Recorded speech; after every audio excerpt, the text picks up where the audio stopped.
Alright, welcome everybody. This is Virlinia 3, our home game for D&D. Last time, our heroes made their way to the tiny village of Cremini, following an encounter in Paranch with a Kenku named Bleat. Bleat was a courier who had helped to deliver wedding pastries to a young couple celebrating their vows in Cremini. Chef Morgan Wamsey indicated to our team that Cremini's fennel and wheat shipments have been stalling lately, and was seeking the help of our heroes to investigate what's been happening in the village. So in the morning, our party set off with a cart and donkeys to find and then murder some dangerous and mysterious moldy plant creatures who were dancing in unique choreography along with a spinning idol which turned out to be a rusted silver dinner plate, kind of like rotating in the air. And it was there, in the clearing near Cremini, that our party met a befuddled, hapless gnome named Felnin Deepgem, longtime resident of Cremini. And Felnin was deeply upset that his village's recent disappearances have included his on-again, off-again partner, Colton Toast Points. But Felnin decided to lead the group to the Enoki Doki pub in Cremini, where our team met the town mayor, a certain Manzana Masumela, and a cast of paranoid, scared residents of the village who have all been holing up in the pub after, allegedly, the Strigoi appeared and then other locals began to disappear. So on the advice of the mayor, our party decided to meet the two most stubborn townsfolk first. Chef Helga Gristlestrips and young wizard Calumny Greygoose.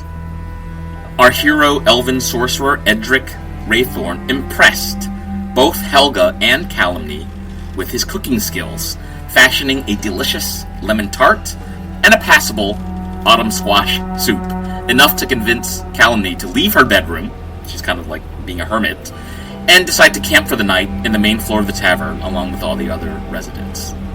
So where we pick up, it is fairly deep into the evening. It's around 9:30 at night. And our heroes had just been speaking to the newly married gnome couple of Priscilla Shimmerwizzle, who's currently dressed in her fabulous lace wedding garb, and her makeup is done to make her look a lot more human, though she's a gnome, and her brand new husband, Gothalier Gobblecraft, who has fallen asleep drunk at the table across from her.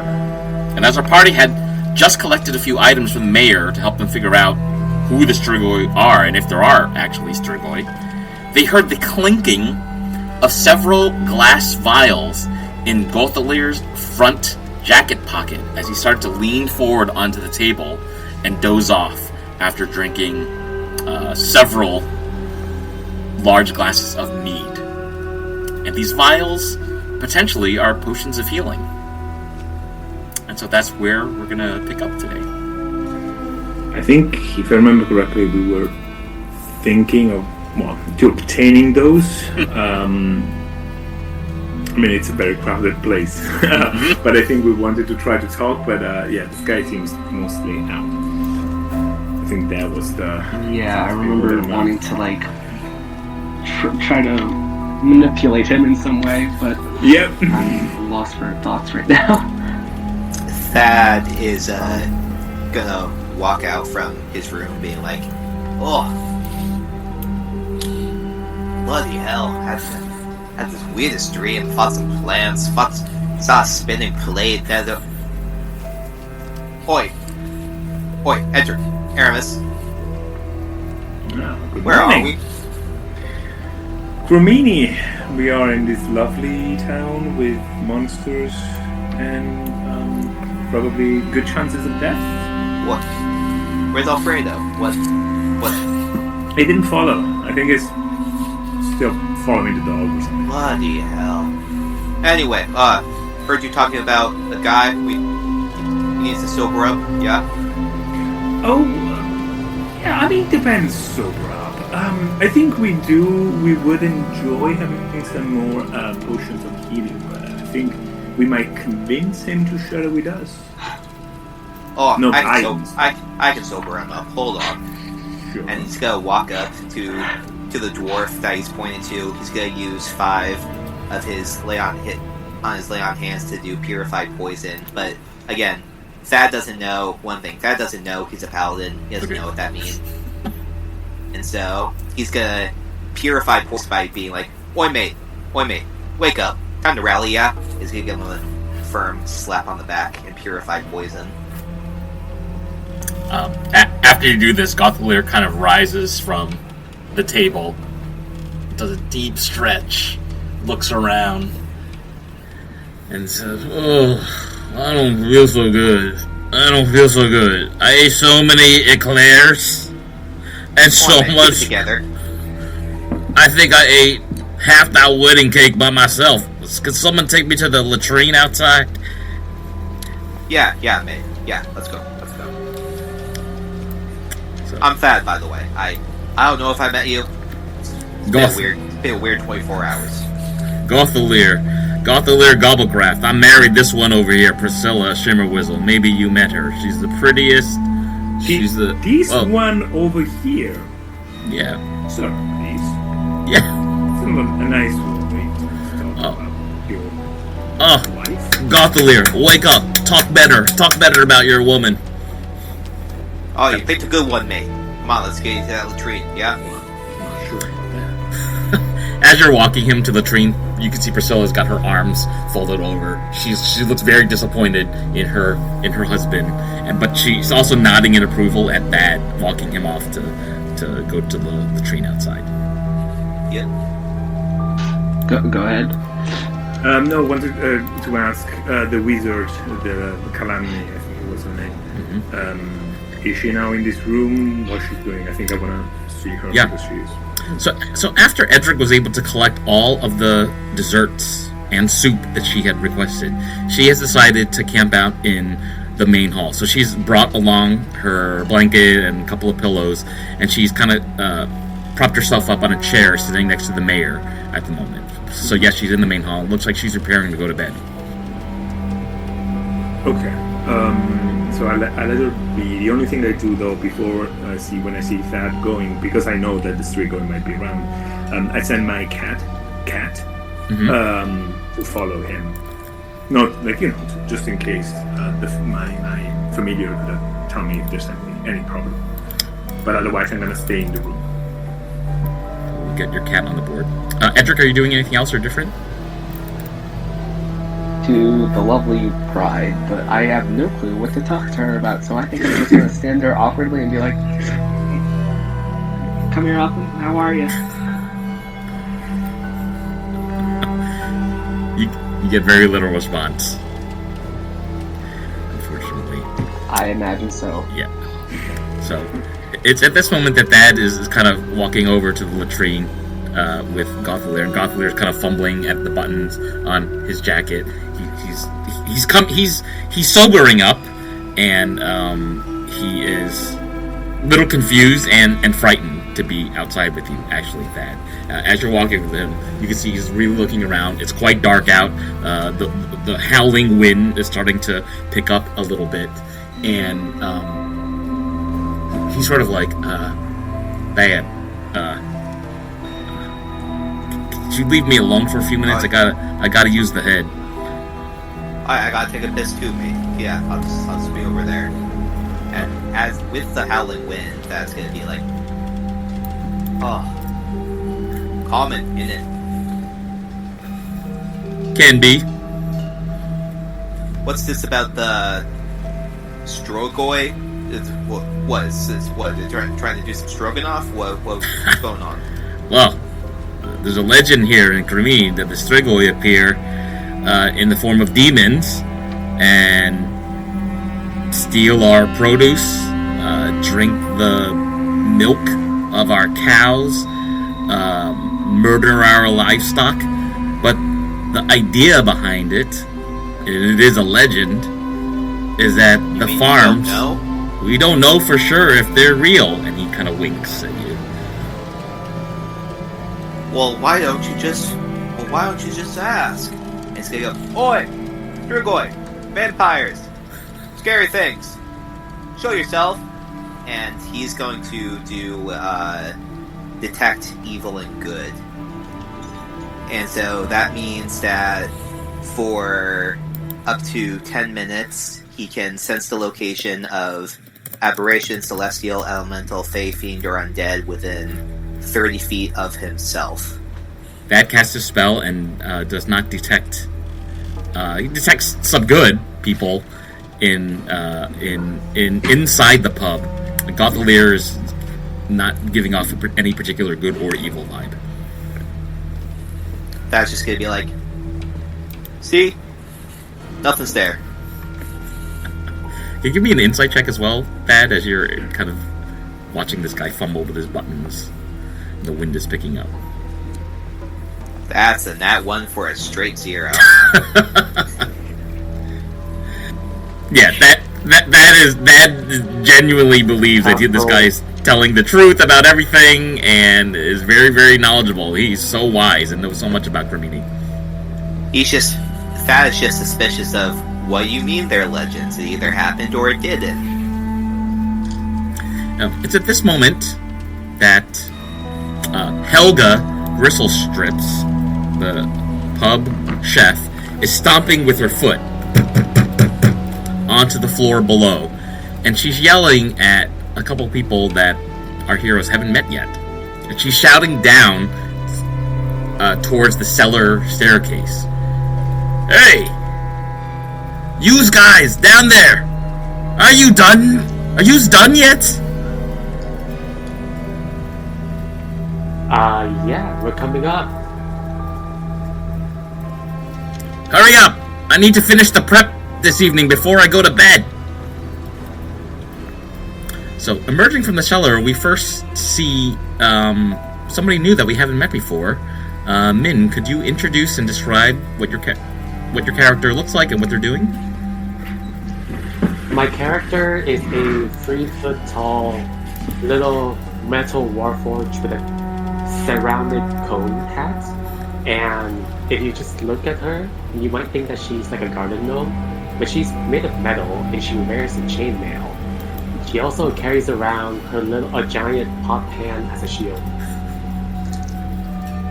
And Simone's currently just perusing around the cellar. She heard about this recipe from Chef Helga that acts as sort of a truth-telling soup, and it might not even be real, but she's going to be looking for it.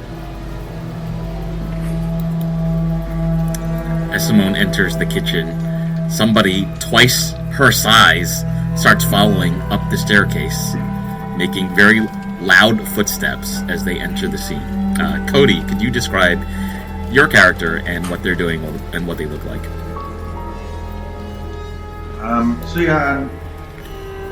a little bit taller than my companion here, about 7 feet tall, probably a goopy smile on my face, like very red, very devilish looking. I've got a forked tail. I've got spines that run down the back of my head, and I have very large butcher's tools that are much cleaner than anything else that's on me. So I'm a butcher by trade, but I can do other things, and so I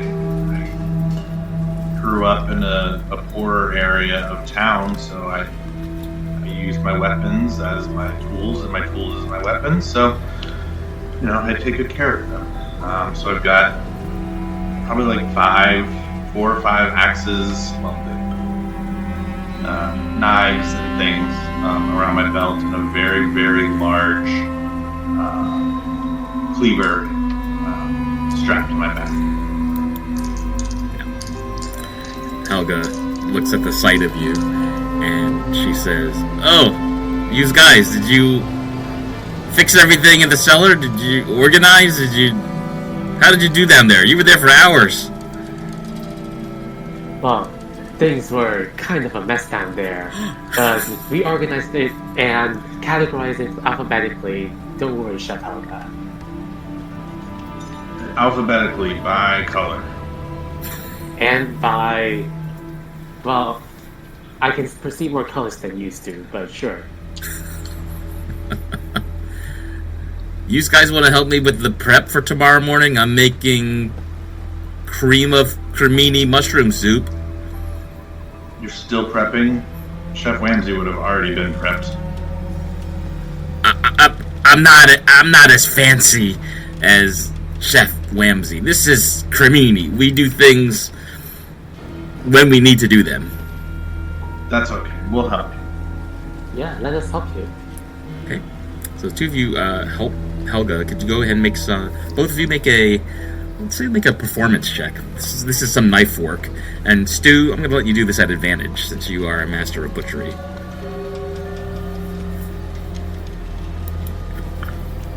A 10. I got 13. She looks over your work, kind of thumbs at her chin a little bit, lets out a deep sigh, and says, adequate. Mushrooms aren't meat. They can be, and they can also be dessert. I don't. Stu just scratches his head, very confused. I don't think they can be meat.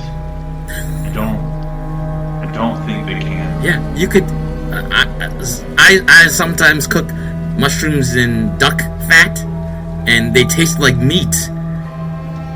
Stu just pulls out his journal and just starts writing a little note. Now, I don't know if that's true, but even I'm skeptical about that shit out there. Stu starts scratching out his note.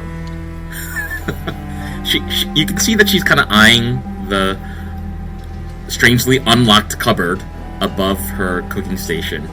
And as she's eyeing it, she says, yeah, I got a recipe or two for Cremini mushrooms.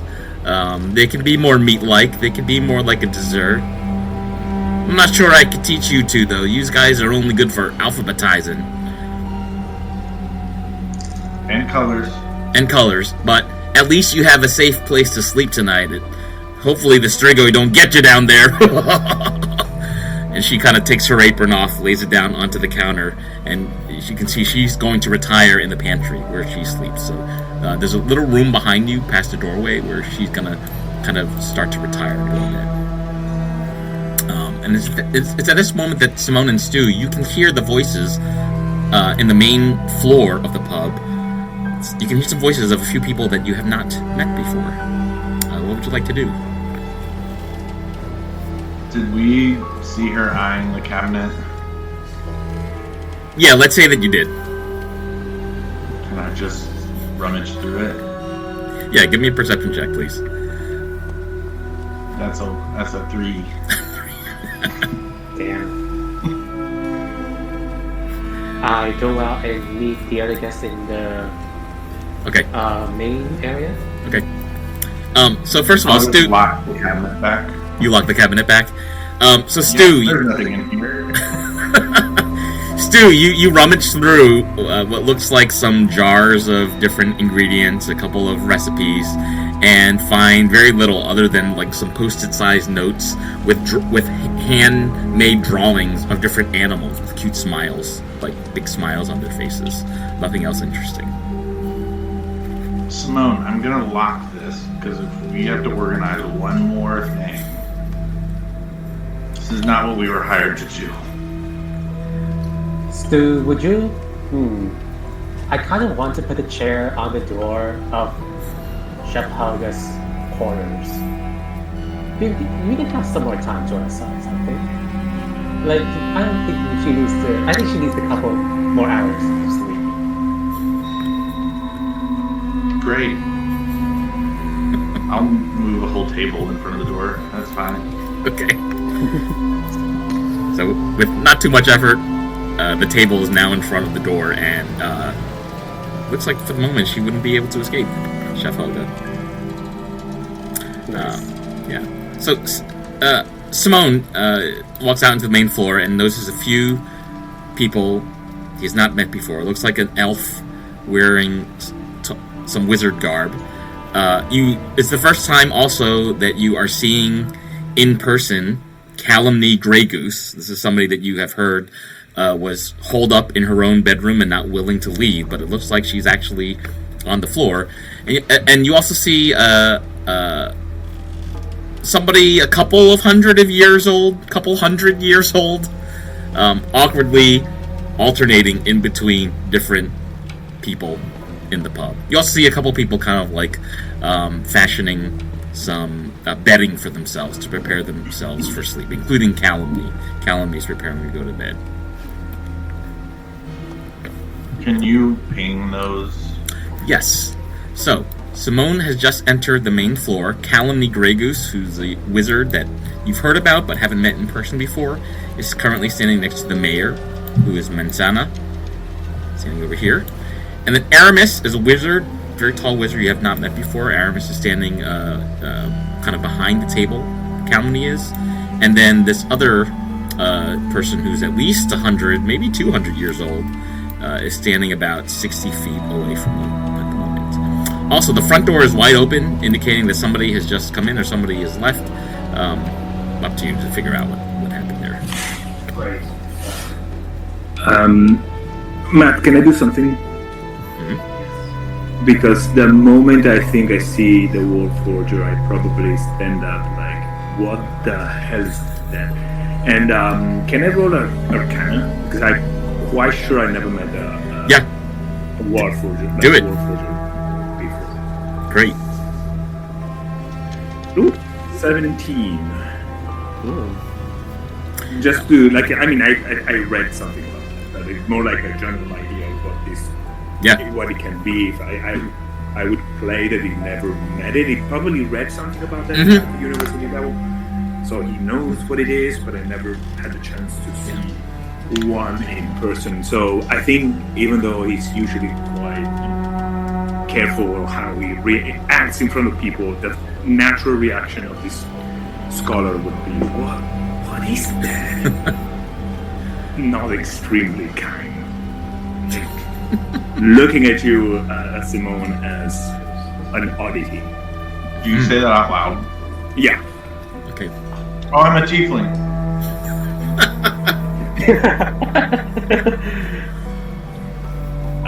I think I look at the at Stu.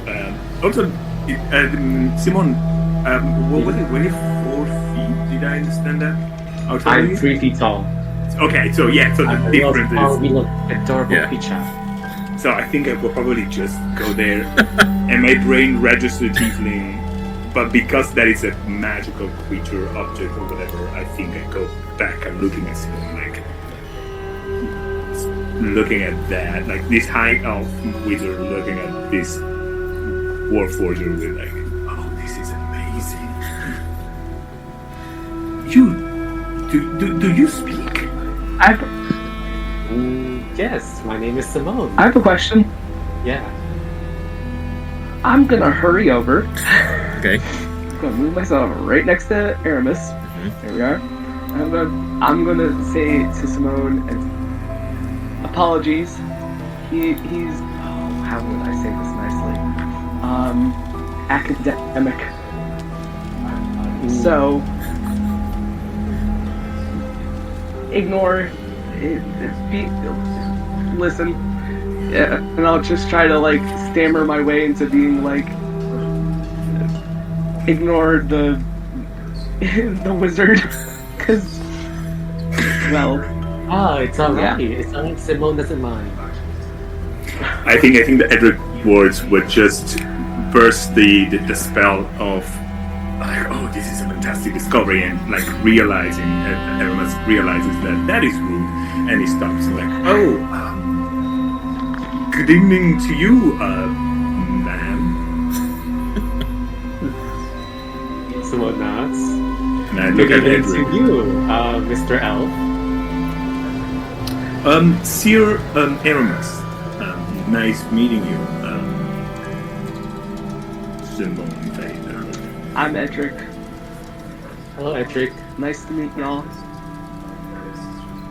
He's a sorcerer, but it's not bad.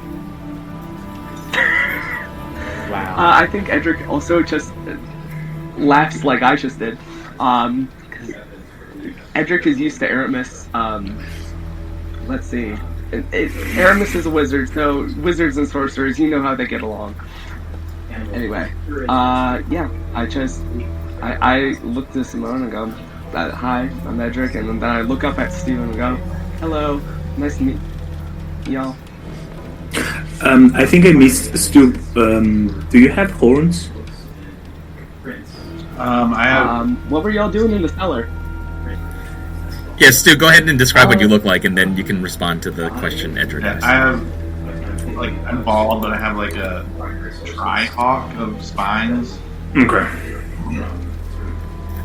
My first picture I sent to Matt was aggressive, and I'm like, I'm not aggressive. So I changed it, but so yeah, I'm not the standard teeth with horns, but like more like the dude from a TV show that I can't think of right now. But like, yeah, 3 of them. We were organizing for the chef Helga. Her cellar was abysmal. Oh, and I think I look at Stu twice. It's like, you were organizing? Putting things in order? That kind of thing? So I don't know if you saw it or not, but Simone is a little bit shorter than me, so like high shelves, I just start reaching up and down. I took care of the low shelves. And we took care of the chef.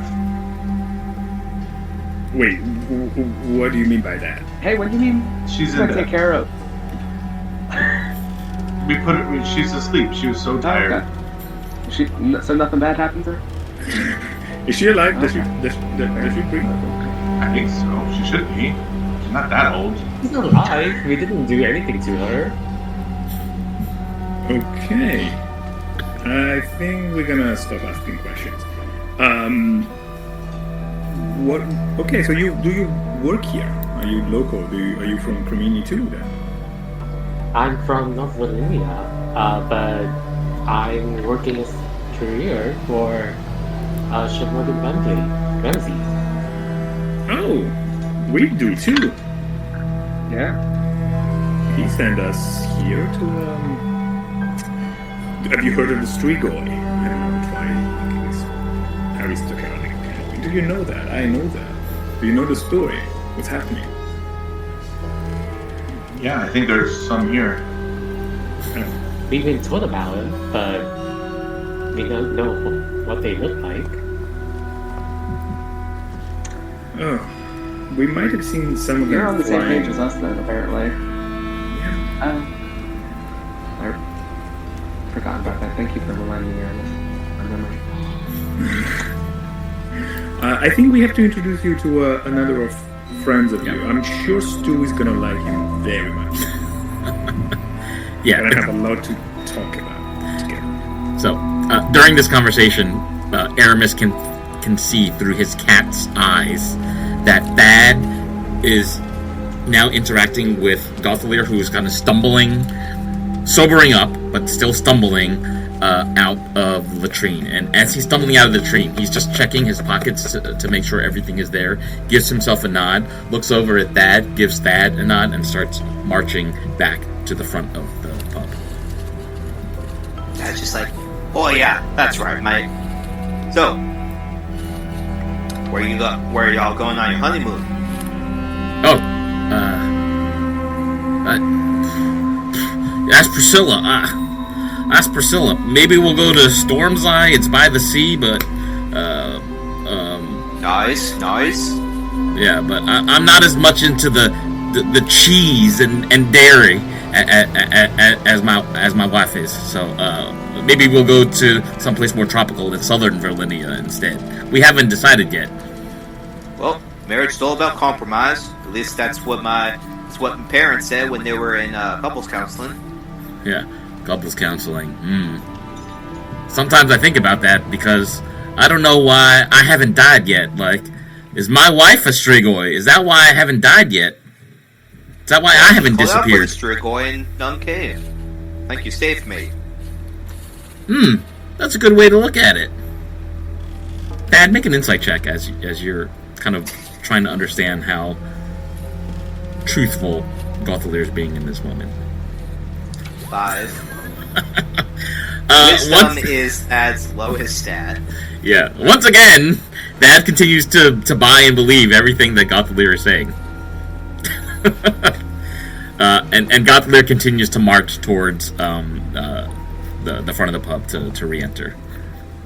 Dad's just gonna take one last look before he enters. Could I do like a perception check? Yeah. Or anything, just as one last like look around? Okay, go for it. That's a 6. Yeah, I mean, you're not noticing anything different other than, like, you see some light confetti on the back of his jacket. Like, he clearly was sitting on it for a very long time and has not noticed it. Probably from the wedding. Yep, and Thad, not thinking anything else, just re-enters the tavern. Mm-hmm. When you re-enter the tavern along with Gothelear, you notice Gothelear and Priscilla are now preparing their kind of bedding to sleep next to each other on the floor beside the table that they were both sitting at. So they're also preparing to retire for the evening. The entire group can also see the mayor, Manzana, is very much yawning and going to bed. So almost everybody that you see in the pub is going to bed. Selman, the gnome you met earlier with the knee-high socks, is kind of pacing nervously back and forth. Bow Wow has curled up beside the fireplace, and he's having his little doggy dream, sleeping. The only kind of other people who look somewhat awake are this tough-looking guy who's bald and about 10 feet away from Bow Wow, the giant who's in the corner, and the woman who is sitting underneath the table next to a large pile of dishes with half-eaten food on them. That's gonna go to Edric and Aramis being like, what time is it? I just woke up. Was everyone going to bed? Is it morning or is it night? It's night. Oh, bloody hell! I overslept again. Don't worry, Thad. That's exactly what we wanted. Don't forget that we wanted to check the Strigoi who appeared during the night. So yeah. I called out from them when I was taking the piss. There's none here. None showed up. Yeah, exactly. This is the reason why I want to introduce to these new people that were just doing something unclear in the basement. That thing it's called Simone, and this gentleman over here is Stuart. Hey, I'm no thing. Oh yeah. Sorry, excuse me. I definitely mean person. Simone is Simone. Simone is. That's gonna go, and first he's gonna not even notice Simone just because didn't even occur to him. Not rude, just like being like, "What? I only see one of." Oh, hello. My name's Thad. Nice to meet you. And then when he goes to Stu, does anyone know that scene from Full Metal Alchemist Brotherhood where Izumi's husband, the butcher, meets Armstrong for the first time? Okay, so it's a scene where... So essentially it's Armstrong's all about being buff and really appreciating being in shape, and so Izumi's husband is also really in shape. So that's gonna look down at Stu being like, impressive physique, magnificent muscles, and he's gonna try to just dab up Stu in appreciation. Stu doesn't always know what to do with his hands, so he will go in and be like, thank you, and just hug you. That's gonna hug him back. He's like, my name's Thad, mate. What's your name? I'm Stu. Nice to meet you, mate. Tell me, Stu. I've been kind of out of it the last 24 hours. What's these stroganoffs I keep hearing about? I think they're attacking the village. They're demons. Oh. Well, why don't we just go Kind and of kill goes him? silent and just looks up. Are they my cousins? Oh, don't want to do that then. Huh. It's like, anyway. They might be here. They might not be here. No one really has a good idea. I heard rumors that some of them could be in this room. Well, why don't we just ask? Oi, you're going. Come on, Sad. folks. Thad, just Yeah? out of curiosity, besides going for free yourself from natural needs, did you accomplish anything of what we were trying to accomplish? That is, getting some healing potions from your new friend, Dwarf. Oh, no, sorry. Oi! Happy groomsmen! Can we get some healing potions made? To this point, you're not really getting much of a response. It looks like he and his wife are kind of in a slight embrace as they have fallen asleep for the evening. Whoops. Well, gotta try again tomorrow. Fantastic. Simone and Stu, I think Edward will probably agree with me. We were meant to investigate, we've been sent here to investigate this situation and to have glory and fame, but most importantly, Morgan Wamsey will share with me some spells that would be extremely useful for me, but also, who knows, maybe for you too. And we were thinking to investigate the Cremini during the night, because it's apparently when the Strigoi appear. Do you want to join us in this endeavor? Or maybe someone you don't walk during the night. I don't know exactly. Right, Ed? Simone is not afraid of the night.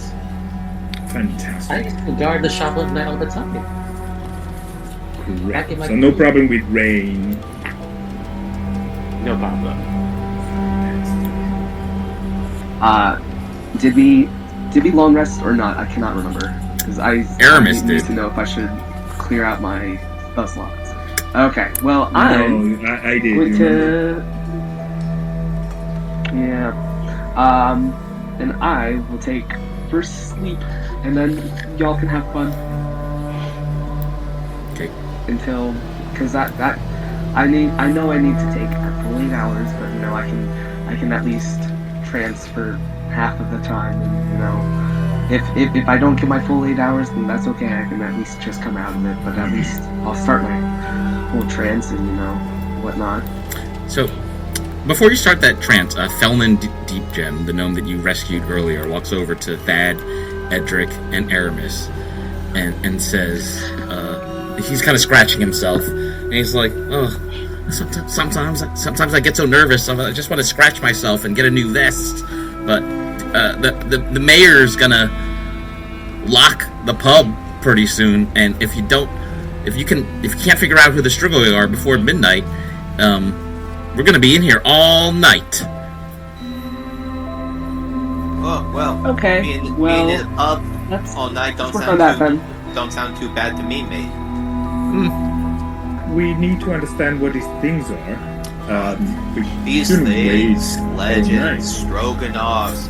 All right, listen, man. I ain't tired. I'll keep watch. I'll keep watching outside. How about that? So that's essentially gonna volunteer to just take first watch or watch all night, given that he just got a long rest and woke up.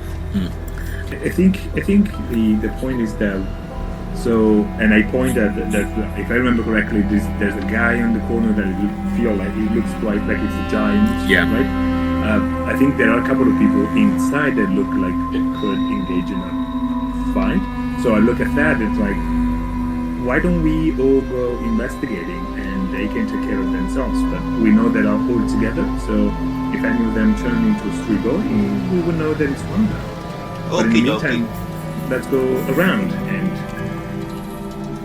Selfishly, I need physical defense from. As you're on conversation and Thad suggests going outside. Felnan is shaking his head, and you can tell he's looking around quite paranoid, saying, "No, Dad, if you go outside, you can't come back in at all. So you have to decide: are you going to be inside and going to help us figure this out, or are you going to stay outside and not have a chance to be safe inside?" I mean, I can rough it, mate. Slip on the ground ain't no matter to me. He's shaking his head. I've stayed in here and I'm still alive, so if you're going to risk it, may Evandra be with you. Well, it's up to what my mates want to do. I'll just follow them. They've been out of it for the past day, so I'm gonna trust them. He's pulling up his knee socks again, and he's scratching at his vest and says, "Well, I'm gonna go to bed next to your friend Bow Wow. Bow was such a nice little dog. He was so heroic earlier today." Ah, yeah, good pup that dog is. Yeah, treat him well. Yeah. Good night, everybody. And Felman goes to the corner, prepares to sleep, leaving only a few people left in this pub still awake. The mayor is starting to drift off. You see this woman underneath the table, this bald character standing 5 feet away from the head, and the giant with his head down, crying in the corner. That's gonna go to the man right next to him, being like, "Boy, mate, who are you?" So Thad's actually much taller than this person that he's standing next to. The person you're standing next to is a halfling, wearing like a cut-off leather jacket with the arms very visible. He's very buff. He's got all kinds of scars on his face and almost like a recovering black eye around one of his eyes. His shoes look loose and limp, and his laces are undone. And he's munching on a cake pop with one hand and drinking some mead with another hand. When you ask, "Who are you?" he says, he puts his hands in the air, making like a claw motion with both of his hands, and he says, "They used to call me the lobster."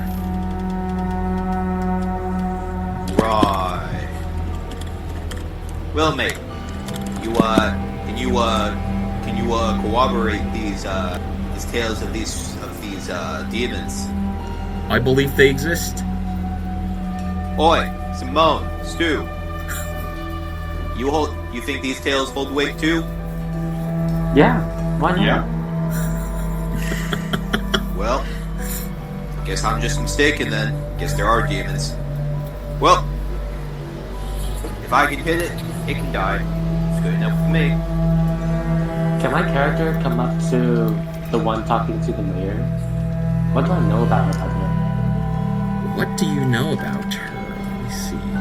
So you haven't met her in person before, but you had been warned by other people in the pub that she was a wizard who was so paranoid and worried that she would become disappeared by the Strigoi that she had holed herself up in her bedroom. So it's kind of remarkable that she's now agreed to be out here sleeping with everybody else. Somebody must have done something to convince her to do that. I'm gonna go look around for around the tables and in the cabinets for the recipe. In the kitchen. Okay. Alright, Simone, why don't you give me a perception check when you do that? And then we might start a turn order just so I can keep track of everybody. But Simone, why don't you go ahead and move into the kitchen? And it sounds like you're investigating. Yeah, you're having a look at the cabinets. You got a 16. So, you do find something in the same cabinet that your friend, or your comrade, Stu was looking at earlier. And it is a recipe for something called Creminian Zabalione. It is a dessert with different layers in it. And could you also make an Arcana check as you're reading through this recipe? You're noticing some interesting glittery writing on the bottom of this recipe. It's essentially a recipe you're gonna soak some fruit, probably strawberries, in local Cremini wine. There's gonna be an egg yolk custard layer, and some sliced almonds and sliced raw mushrooms that go on top of this sort of parfait. I got a 15 for Arcana. 15. So, you can read this, like, almost like fairy dust writing that tells you that this particular recipe is something of like it's a kind of thing that could impress locals if you can make it properly, that would cause them to tell the truth. You think that maybe you can use such a recipe to determine if one or two people in this room is a strigoi. Reason being, you only see enough ingredients in the kitchen to make 2 servings. And you would need to act quick if you want to serve it to anybody before the stroke of midnight. So you've only got about an hour and a half left of the day. Ooh. What is good cooking then? Can someone else help me cooking? Would that reduce the time or not? You can go back out into the pub and ask for help if you like. Does Stu also know about the truth-telling recipe? Did he talk to Tranquilla? You were the one who investigated the shelf, you were the one who found the recipe, and you were the one with the Arcana check to determine that it has this ability. Stu, come here. Someone found something. Umberin. Stu, how good are you at cooking? Meat. Mostly meat. Have you made desserts? No, I just cut up meat. Okay, but do you like desserts? I guess. I found a good recipe and I showed him the little waiver text at the bottom. Simone found what Cheptauga's been hiding. What is it? Just dessert? It makes them whoever eat it to tell the truth. We can feed it to the guests to find out if there are street goys. Personally, I'd like to ask them why they do all this pillaging and stuff. Okay. I can cook dessert. Do you have to roll some performance or to cook it? What is it that the two of you would like to do? We're gonna gather ingredients and make the 2 servings, maybe? Okay. Simone and Stu, could you both separately make a performance check? We'll see how good your cooking is in this moment. I got 18. 18? Thank God.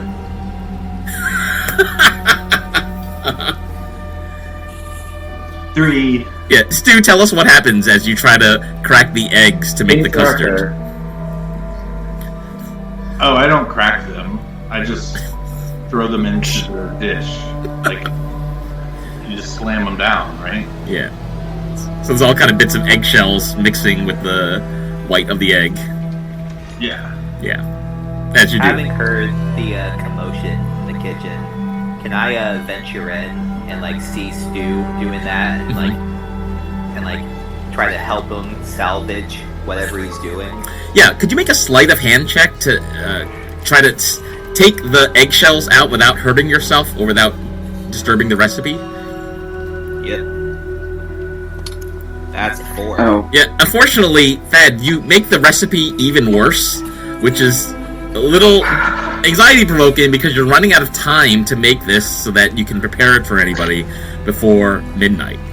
And it's at this moment that the rest of your allies can hear these like bowls clanking and bottles being shuffled in the kitchen.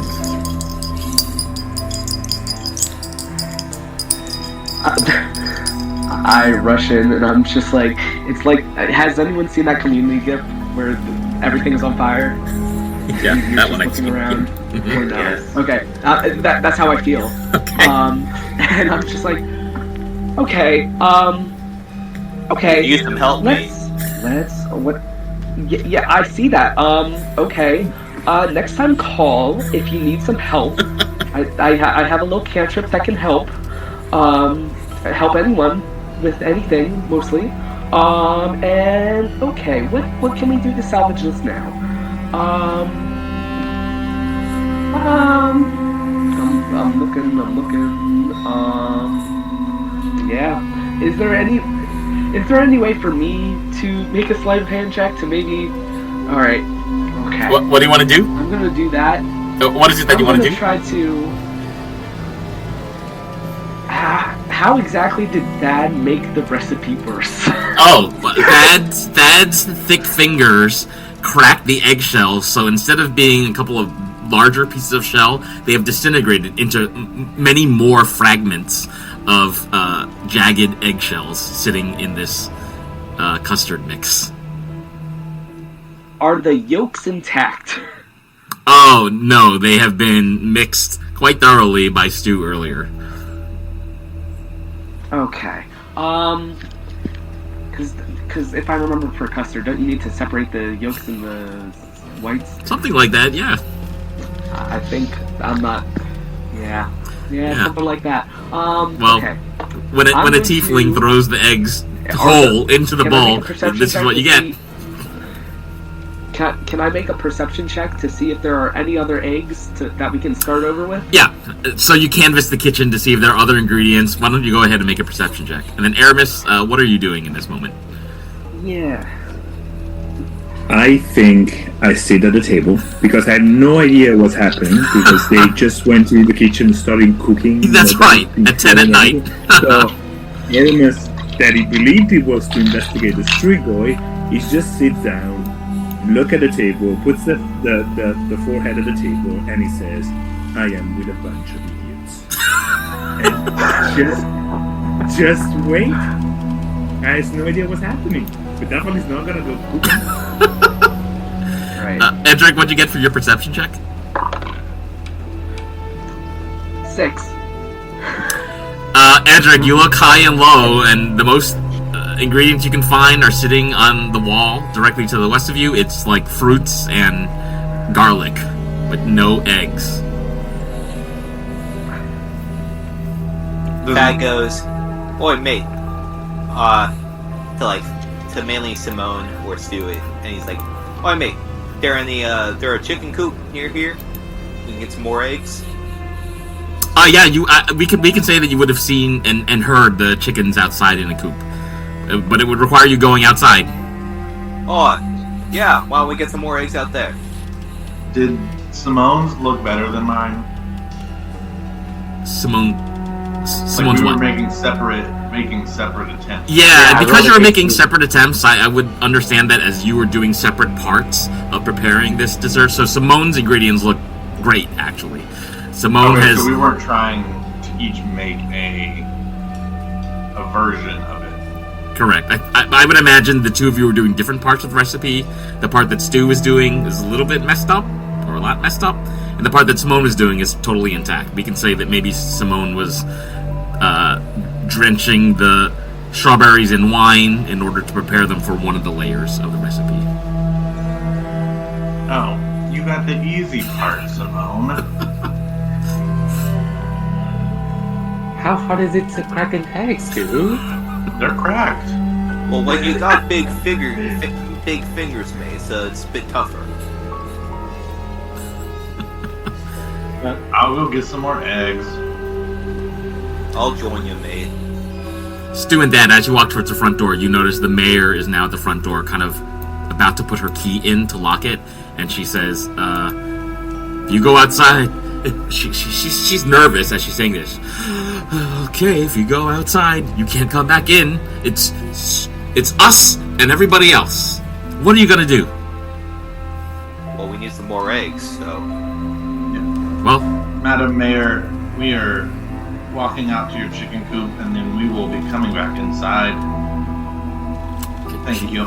she's really nervous, and she says, she looks at the cuckoo clock in the corner and says, "You have 2 minutes before I close this door and lock it for the evening." Here's the Okay. problem with locked doors. They don't stay locked for long. And if you want to find out who is a strigoi in your town that you are so graciously running out of care and love for people, I think, then you will let us leave and return because we have magic. I'm trying to help you, mate. She's looking around very paranoid. You can see she's very worn down by the day and having to make really tough decisions, and it's causing her a lot of pain to really kind of not know what to do in this moment, because she thinks she's doing a great job as a mayor, and this is very new to her, that she's got these this one super tall person and Stu kind of convincing her. Could both of you make a group persuasion check. Either actually, could you both separately make a persuasion check, and we'll take the average of what you get. We'll set this at an 11. I got a 9. 12. What do we do? Do we round up or do we round down in D&D?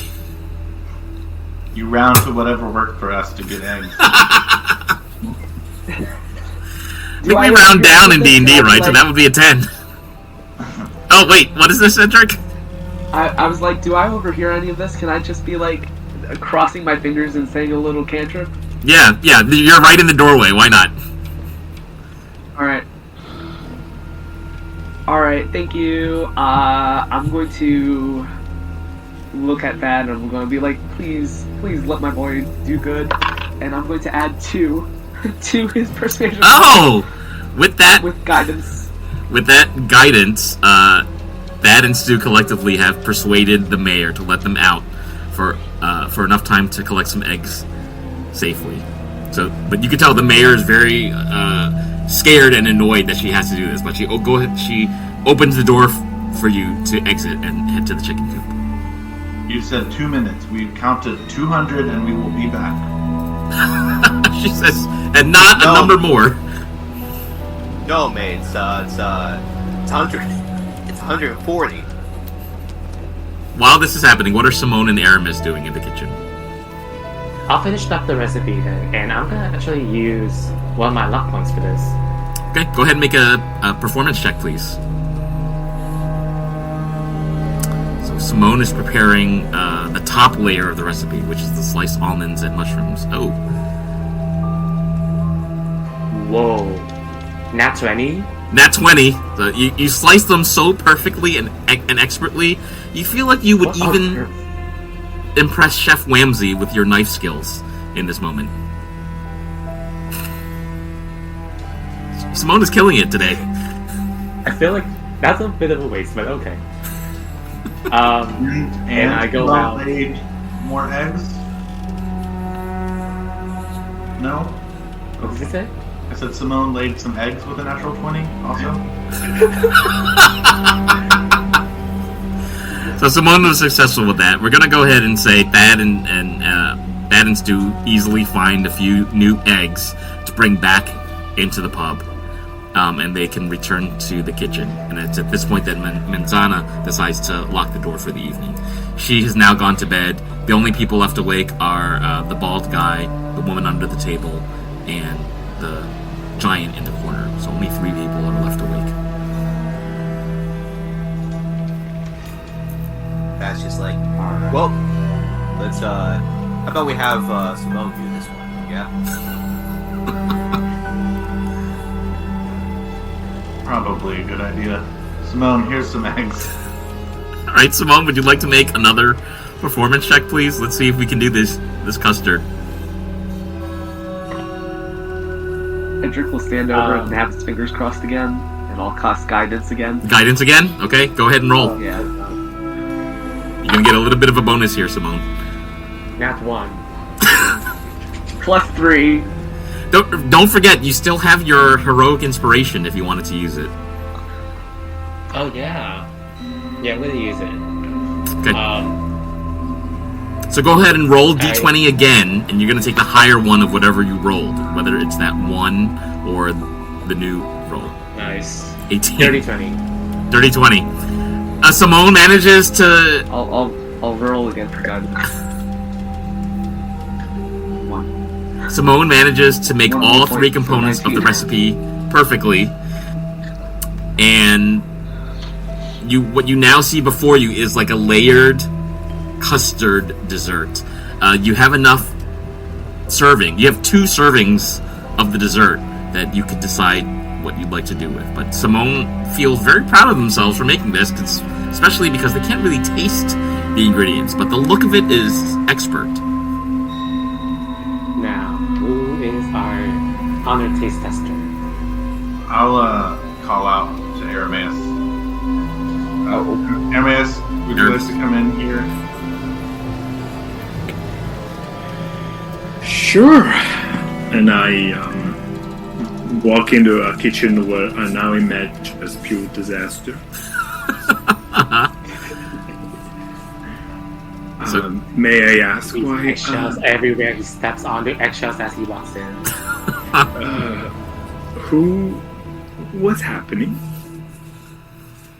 Magic. Oh, you know. Magic. I know a thing or two of magic. It doesn't look like it. But sure. Why? We're hoping it tastes like it, mate. Try. No, don't try it. No. Just a little No. finger. No. Definitely not gonna be any taster for No, I or think whatever you.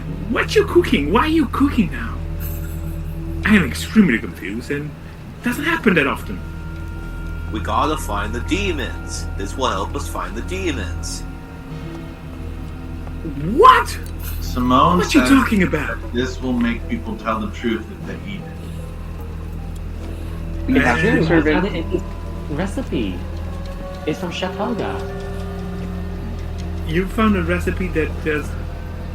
Can I do an Arcana check, Matt? Yeah, Does go it ahead. make sense for me? Go ahead and look at the piece of paper that Simone found. Go ahead and make an Arcana Oh, check. okay, yeah. If you should, yeah, okay. Arcana. Let's say that's enough to confirm what Simone had understood about the recipe. Okay, so this delicious dessert is gonna let. Okay, and your plan is to serve it to somebody and say, Yes. "Hello, are you a streaker?" But we need your brains. Yeah, maybe you should have asked earlier. Okay, what my brain for? To help us pick who to feed it to. I personally think it's the mayor. I think it's She's very sus. We could interrogate everyone who is still awake, and then if that doesn't work, we can wake people up and then interrogate them back. They won't be But- happy, but you know what? We might get answers. can we just shove it in their mouth while they're asleep? I think 2 servings though. Doesn't mean that works only for 2 people. They might choke. Right. Yeah. So we need to narrow it down to the 2 most likely people. Aramis and Simone would understand the recipe requires the person go to from there. eat the entire dessert to get the truth-telling effect. So you only have enough for 2. Okay. Well, interrogation it is. May I say something else? The whole point that we tried to have the wizard in this room is that apparently they turn into strigoi.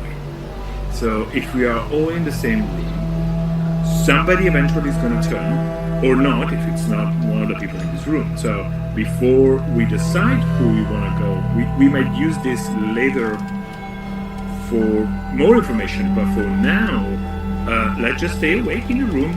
Let's see if anybody's going to turn, and we go from there. Rather than using it on random, because I have votes. Well, using it at random doesn't seem like a good idea, but I feel like maybe if we interrogate people and then use it with like a good hunch, I feel like that's better than, you and I, not the strongest people. We don't want to land ourselves in definitely a fight that we can't handle. yes, that's for sure. But I think what you want to do, go around waking up people, including the drunk newlyweds, and ask, "I'm sorry, are you a strigoi?" It feels like it's gonna take forever, and not everybody wants to have this kind of conversation in the middle of the night. How far is midnight? It's past. You only have about an hour left before midnight. And we know that it was around midnight, right? Mm-hmm. That the strigoi. That the strigoi are alleged No. to appear. Let's wait 1 hour, and we go to see if anybody's gonna turn. I have a question. How long does this dessert spoil? Yeah, Is it because so it's a bad? custard. Because it's a custard, there's a potential it could spoil. Yeah, but we can do the same that we did for mozzarella. You can turn the water into ice with your incredible powers, Edric, and it's gonna make it last a little bit longer. I'm gonna ask Aramis and Edric to independently make an investigation check based on your hunches can give you some more information about the mystery. 21. Okay. Ooh, okay. So +7. I have a +2 to investigation. I got a 5. Yeah, Aramis, you're fairly sure that being able to identify any of the Strigoi before midnight would lessen their power if they are in fact real. Okay. So my plan of waiting, it will be too dangerous, but... Yeah. You're also concerned with only one healer in the party. Would you be confident enough that this party, including 2 new people that you don't know very well, would survive such an interaction or fight? Okay, so what I do is I stay silent for a couple of seconds, then I do share this hunch with everybody else in the group. So what I would say, why don't we think of who the more likely people are, and we go talking with them. For instance, I would exclude the giant, since my understanding is that... Is the giant a man, a woman? Yeah, he looks dressed like a man. Whatever that means. Okay. Yeah. Leather, There was the other... blue goatee. There was the other giant who died, so that person is mourning. The gnome who was with us when he was attacked. But then everybody else could be. I mean, there's a scared little cat creature, the tabaxi. There's a tabaxi hiding under the table, yes. Do we want to go talking with everybody? But are we going to give this Zabayone to? Well, does anyone know what these Strigoi actually do? What are And they? how many suspects do you have? Everybody in this room basically could be. Too many. Including the 2 of you, no offense, but we don't really know you. I get that they're demons, but like, what do they do? We do you remember that we met Luigi that was badly hurt, so definitely can kill people. Besides stealing weed and other things. Oh, well, if all they do is kill people, well, we can just kill it. Yeah, but what if they're not tangible? You're beautiful. Well, that's what I'm weapons could be- asking. Are they ghosts? Are they demons? Are they bats? What are they? No one was able to give us a detailed explanation. Nobody has seen them. hell. Yeah. There's no library in this in this place, I assume. Yeah.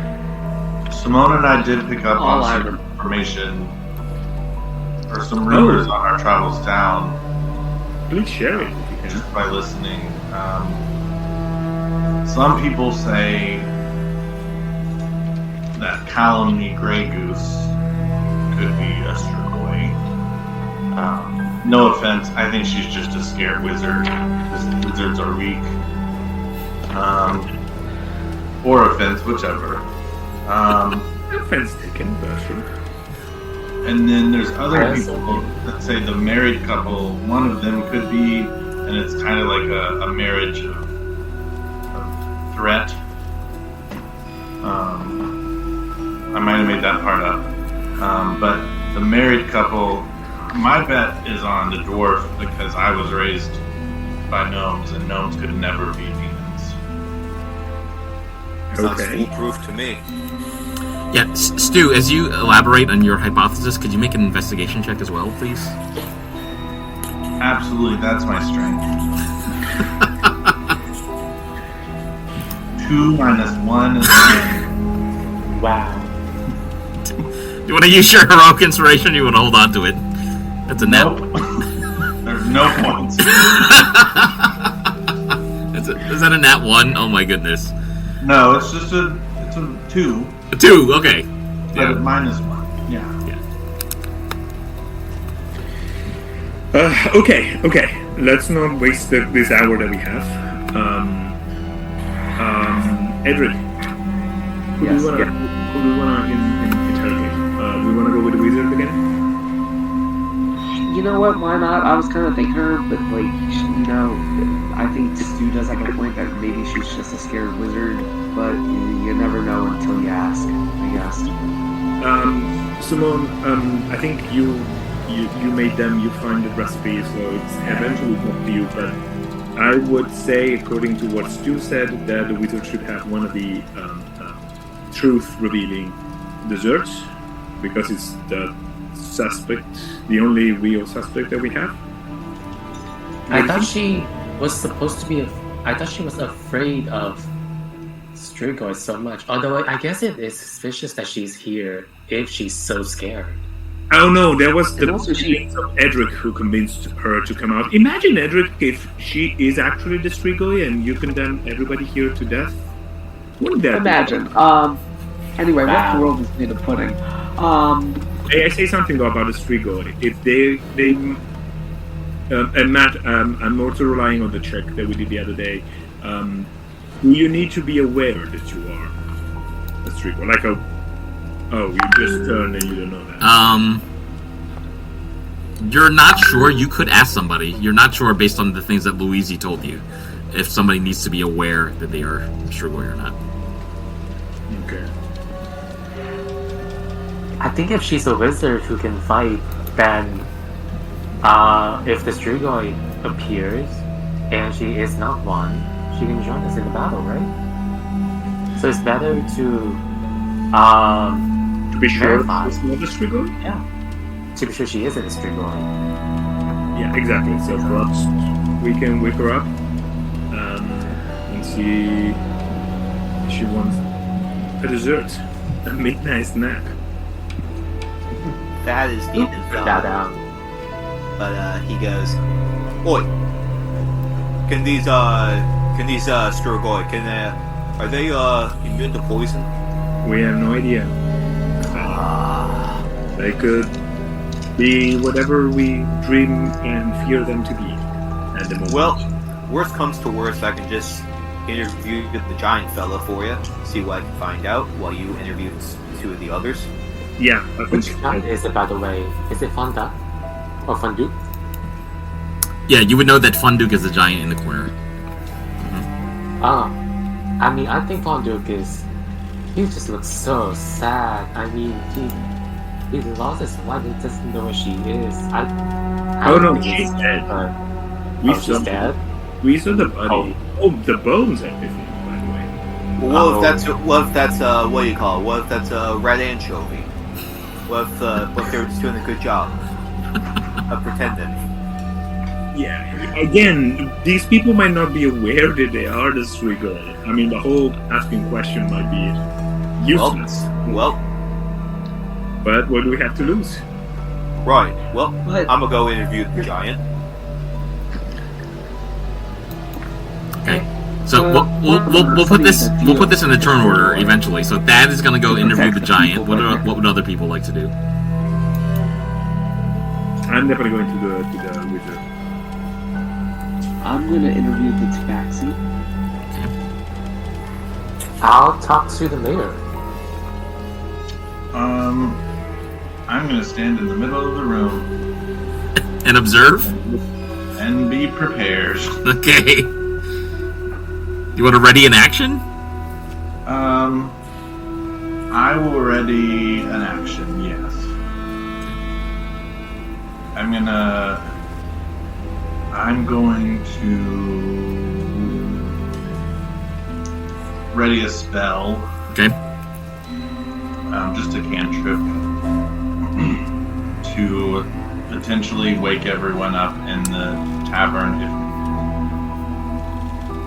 Okay. Okay. So I'm going to narrate what happens, and we'll do some interaction. Then we'll take a break because we're right around the halfway point. And we're going to start with Thad. So Thad, tell us how you approach Fonduke the giant in the corner. Yeah, Thad approaches to the giant. He's like with a drink in hand for both of them, and he sets it aside. And he's like, "Oi, mate, what's your name?" "My name's Thad. You seem pretty down, mate. What happened?" So you see this super large, pale gray, 7 foot tall giant. He's got a tattoo with rubber bands attached to it. A very wintry beard, muscular arms covered in tattoos, and very tightly braided leather armor. He's wiping away his eyes, and he's nodding at you, saying, Yes. Somebody from your group found my wife. She's gone, and maybe I'll be gone tonight. My wife... What happened? My wife, Grognor, was murdered by those moldies you killed. Felnin found her bones. Grognor, she brought me here for a better life. The Strigoi are a challenge to my very existence to even want to stay here, and yet I am here alive. Why? What happened to you? Did they separate you and your wife? She went out. They took her. They took her. She disappeared, and she's not coming back. That's what they've been doing to other villagers here. They take us, and we don't know where they go. This is some of the first evidence that it's not just a disappearance, but it's murder. And he's wiping away more tears, and he's kind of turning his body away a little bit. It's very hard for him to talk to you about this. Was your wife a giant like you, mate? She was indeed.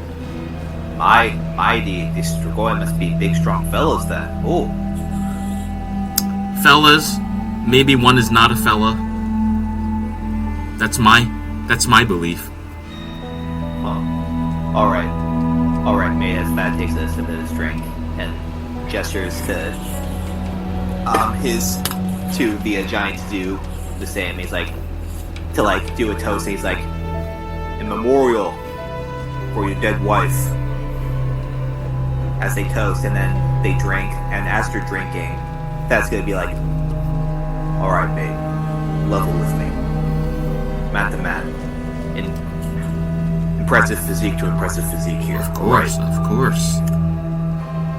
Sis, are you sure this story is true?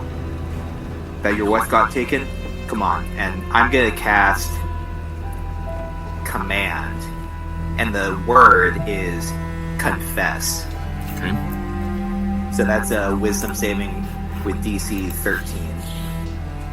But it's framed as a, come on man, level with me. Okay, he got an 8 total. So the word is confess, with the confess attachment being, is this what happened to your wife? He says to you, this is what I know to be true. This is what I heard from Felnin today, and this confirms what I believe happened to my wife when she disappeared. I believe there are at least 2 Strigoi, and perhaps they are here in this tavern right now. Right. Alright, so I did that, so that would be my main action, so that would be that. Okay. Go ahead and make an investigation check with all this information. I was gonna say the only other thing I would do is either do investigation or insight. Yeah, I'll let you choose actually, investigation or insight. Okay, well I have a +0 to investigation, so we'll do that because it's better than a -1. Oh, okay. That's a nat 20. On investigation? Yep. Okay, so based on all the clues that Fonduk is explaining to you, it sounds like he's being quite honest, and that it would make sense that he would believe what Felnin is saying. Felnin is one of the most trusted people in the village, and based on your interactions with Felnin earlier, you're pretty sure he's not Strigoi. That you're pretty sure Felnin is not Strigoi, and Fonduk is really giving you some what feels like honest and emotional testimony of what he believes to be true. That considers that, he clinks glasses one last time and he's like, stay strong, mate, as he gets up to report his findings to the group. Okay. So we're going to go to Aramis next, who is interacting now with another wizard, but this wizard, Calumny, is currently sleeping in the middle of the tavern. I go next to her, and as a creep, I put my hand on the shoulder and I clearly want to wake her up. Okay. She wakes up and she's moving her head like a goose. Am I being taken? Am I being taken? What? Wait a minute. Wait a minute. No, no. You're okay. You're not. Can you tell me? Can you share everything you know about Ostrigo, and then you can go back to sleep. Everything I know. I know that I'm not one. I know that your friend's pastries are really excellent. I really like your friend's Edric's cooking skills. Yeah, I mean, I understand this. They have even sorcerers have something good, right? And he's a smart one. What else do I know? I'm trying to figure out who among us are Strigoi. I don't believe Felnin is. I don't believe that Priscilla is. Priscilla's true personality is always on display as long as I've known her. No, it's true. Yeah. I need to ask you something very, very important. Just confirm. Are people aware that they are Strigoi? Based on my wizard training, I believe they are aware, and they are hiding a secret. Fantastic. Aramis, make an insight check after Calumny shares this with you. Of course I do. Inside. 14. 14's enough. She says, I know I'm not Strigoi, and your friend's pastries have endeared me to your group and its mission. It is the same as my mission. I would like to know who is Strigoi. I am fairly sure that the Tabaxi or the mayor is a Strigoi, but my information is a little bit fuzzy because I've been locked in my room most of the time in Enoki Doki. No offense, but how... You want to know who a Strigoi is and then you lock yourself into a room? I don't want them to kill me. I thought when you shook me just now that you were one of them. Maybe I am. Ah! Are you playing both sides? Maybe I do. Ah! Leave me alone, Aramis. Don't forget you promised me spells if I help you finding this. Okay, now, go to sleep. There. And I just, as rudely as I arrived, I leave her. And I think I reached Thad, who I think at the same time has just finished his conversation. Before she goes to bed, she also says, and check out that Helga. I don't trust the chef. She goes back to sleep. There's so many people you don't trust. Edric. I like you.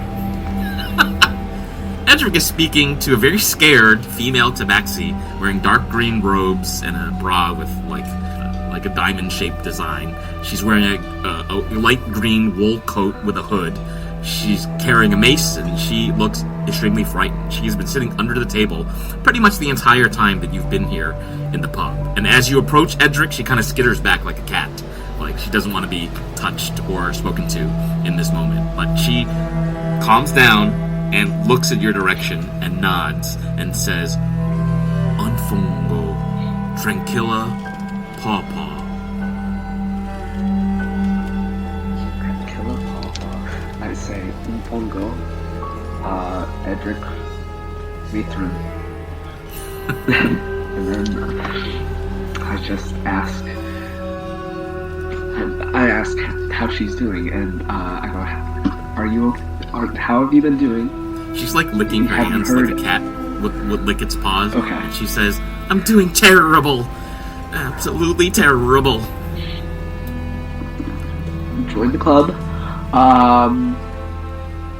Have you heard anything that could help us? We're trying to save all of you from the Strigoi. Have you heard anything that could be of use? I'm afraid of everybody and everything.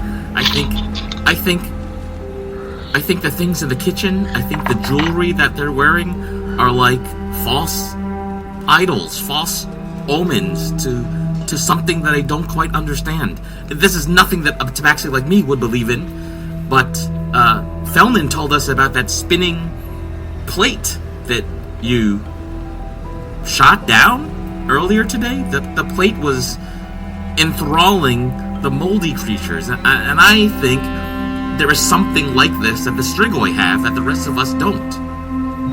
Something that empowers them, maybe even gives them life or magic of some kind. Okay. can make an insight check if you Do I like. make an investigation? You can make it in. Tell me what you'd like to investigate. No, I'm sorry, I meant insight. Sorry. Yeah. Go ahead and make an I'll do insight check based on what she has shared with you so far. 12 plus 3 for 15. Okay, so she's coming across as quite honest in how scared she is. You don't believe that she is Strigoi, and you do believe that what she is telling you about the people in the tavern sounds credible. Okay, so, and like you mentioned an item that empowers the Strigoi, and you mentioned it in the kitchen. Do you know who was wearing it or anything, or what it looked like? Yeah, I would be on the lookout for anything that has the same properties as that spinning table. She's continuing to lick her arms like a cat would. Like, I don't know, maybe like a cleaver, a knife, a sword, something metal. You see that that halfling over there, that wrestler? He drinks from a metal flask. He might be a Strigoi. The lobster guy, the guy with the hand claws, I suspect he is Strigoi.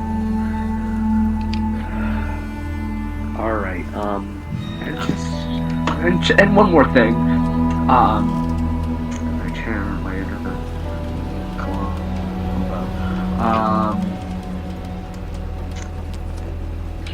you think that he might be the Strigoi? Do you think anyone else could be the Strigoi? Have you seen any like the chef? The chef. You know, I don't trust the chef and her pastries. What's the word I'm looking for? The chef? I don't trust the chef and her pastries. However, Calumny, didn't you get Calumny to leave her bedroom? Are you the best chef in your group? I heard your dessert was simply amazing. You made a lemon pie today, didn't you? Thank you. Everybody's talking about it in the tavern. Yeah, it was, oh wow, I didn't know that. Good to know. Well, I might, you know, with the help of one of my other friends that, just joined the group, I might have another, little pastry, but it's, in very short supply. So, only a few special people, only 2 special people can get this dessert. So, but we're waiting, we're also, going around making sure, like, gauging interest on the dessert and seeing, you know, like what. So once we go around the room, maybe you'll get the dessert. Who knows? I don't. We have to still go around the room. On Fungo, is it the dessert with the mushrooms on it? Yeah, it is. I heard Chef Helga talking about that dessert. I think if you feed it to the right people, their stomachs will grumble and they'll have to leave the tavern because they're the Strigoi. I see. Well, I'll keep that in mind. Thank you. But a girl like me, I can eat any dessert and have no problem. She's licking her paws again. Okay. Well. Okay. I'll keep that in mind. But thank you for everything. And. Thank you for everything. I'm a cake pop girly myself. I do love cake pop. But you know, they're so expensive nowadays. And for what? I know. Leftover cake. 2 silvers, 3 silvers sometimes. Unbelievable. I know. One time I saw a place selling them for 1 gold. Can you believe it? What? Just because you put sprinkles on it? It makes no sense to me. Exactly. That's a local coffee place. Good lord. Yeah. Good anyway, lord indeed. That's why I suspect the claw guy for being a Strigoi. Keep your eye on him. And the chef. All right. I'll keep my my ear out. No. I'll be back though if I think that, you know, if the group decides that like like the special person deserves the dessert. I'll keep you in mind. Don't worry. And with that, I leave. Unless there's other things that should I make a final insight check? Make another insight check. But you make this insight check with advantage. Since your relationship seems to be good, she's got a positive impression of you. Well, good thing that I bought 2 more sets of dice since we last played. Got it. And it's insight, right? Insight. Okay, so my highest was 16 plus 3, that is 19. Okay, Tranquilla comes across you as very trustworthy, also being knowledgeable about ingredients in Cremini, and could be a resource later on for understanding more of the lore of the town. Okay. Yeah. And how do we spell her name again? Tranquilla, Tranquilla, and her last name is Pawpaw, Right. like... Pawpaw. Alright, thank you. You're welcome. We're gonna go to Simone next, who's cozying up to the mayor, who has recently started to doze off. But Simone, the stage is yours. Hello, Mayor Manzana. It's my first time coming to your wonderful town. Such a lovely town. It's such a shame this street-going little stroganoff scandal is causing us all panic. How long have you been mayor? As you open this conversation and rouse her from her slumber, she seems both annoyed and scared. And as she opens her eyes and sees you and your sort of mechanic body, she shakes and says, "No, I thought you were calling me Apple. No, I'm not a Strigoi. What did you say? How long have I been mayor? A year and 9 months. Have you found the Strigoi yet?" Oh, we're working on it.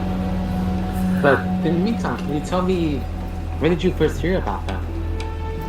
Working on it? What was it that you needed eggs for?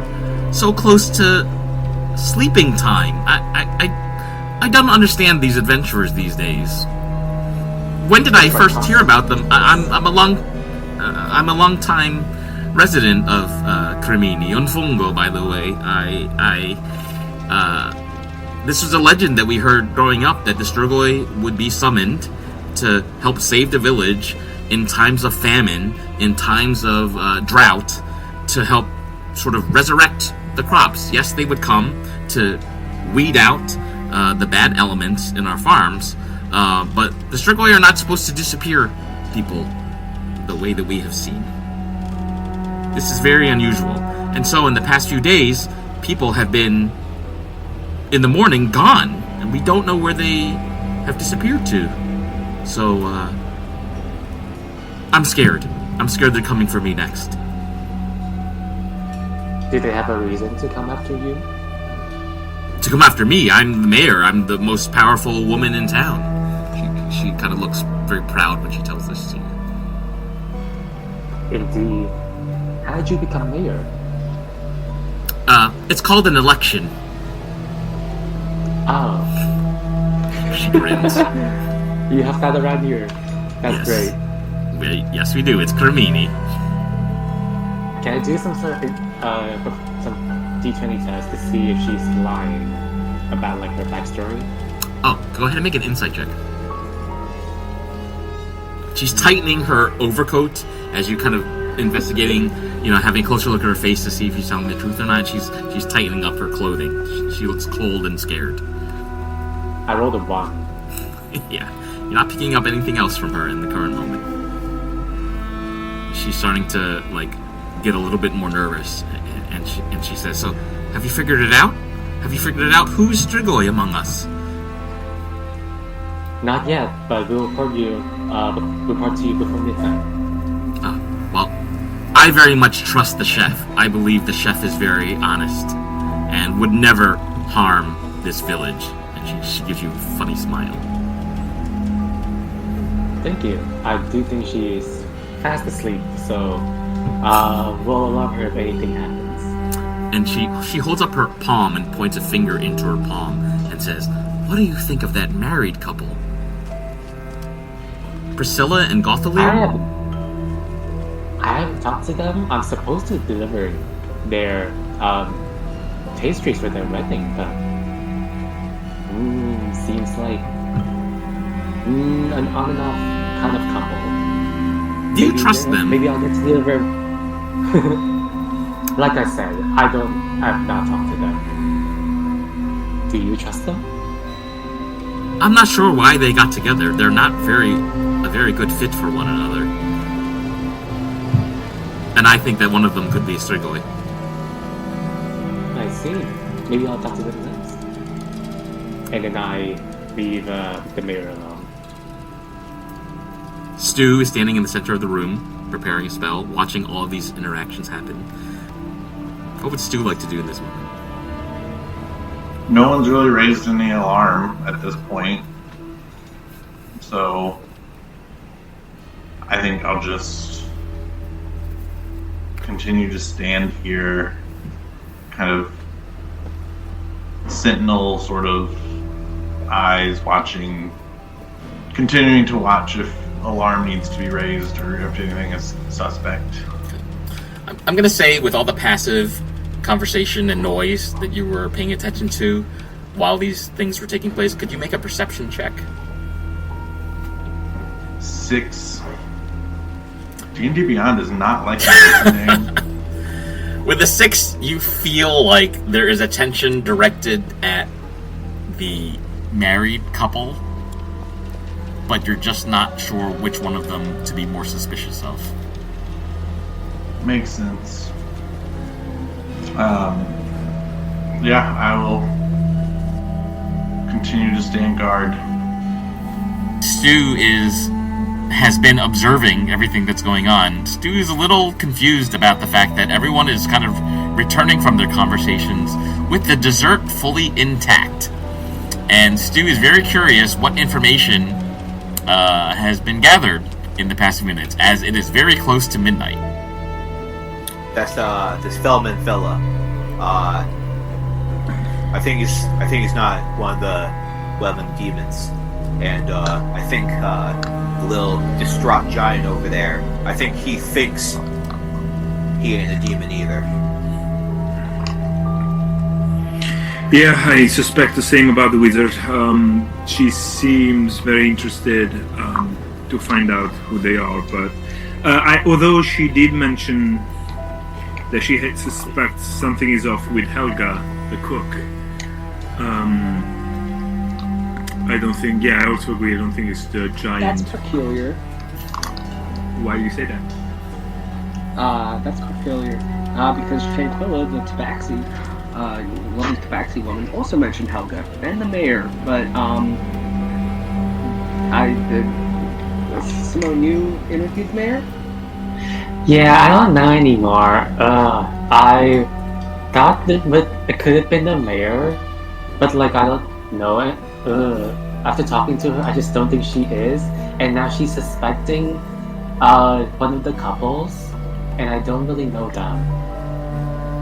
Well, either way, I locked up Chef Helga in her clunker, so you know.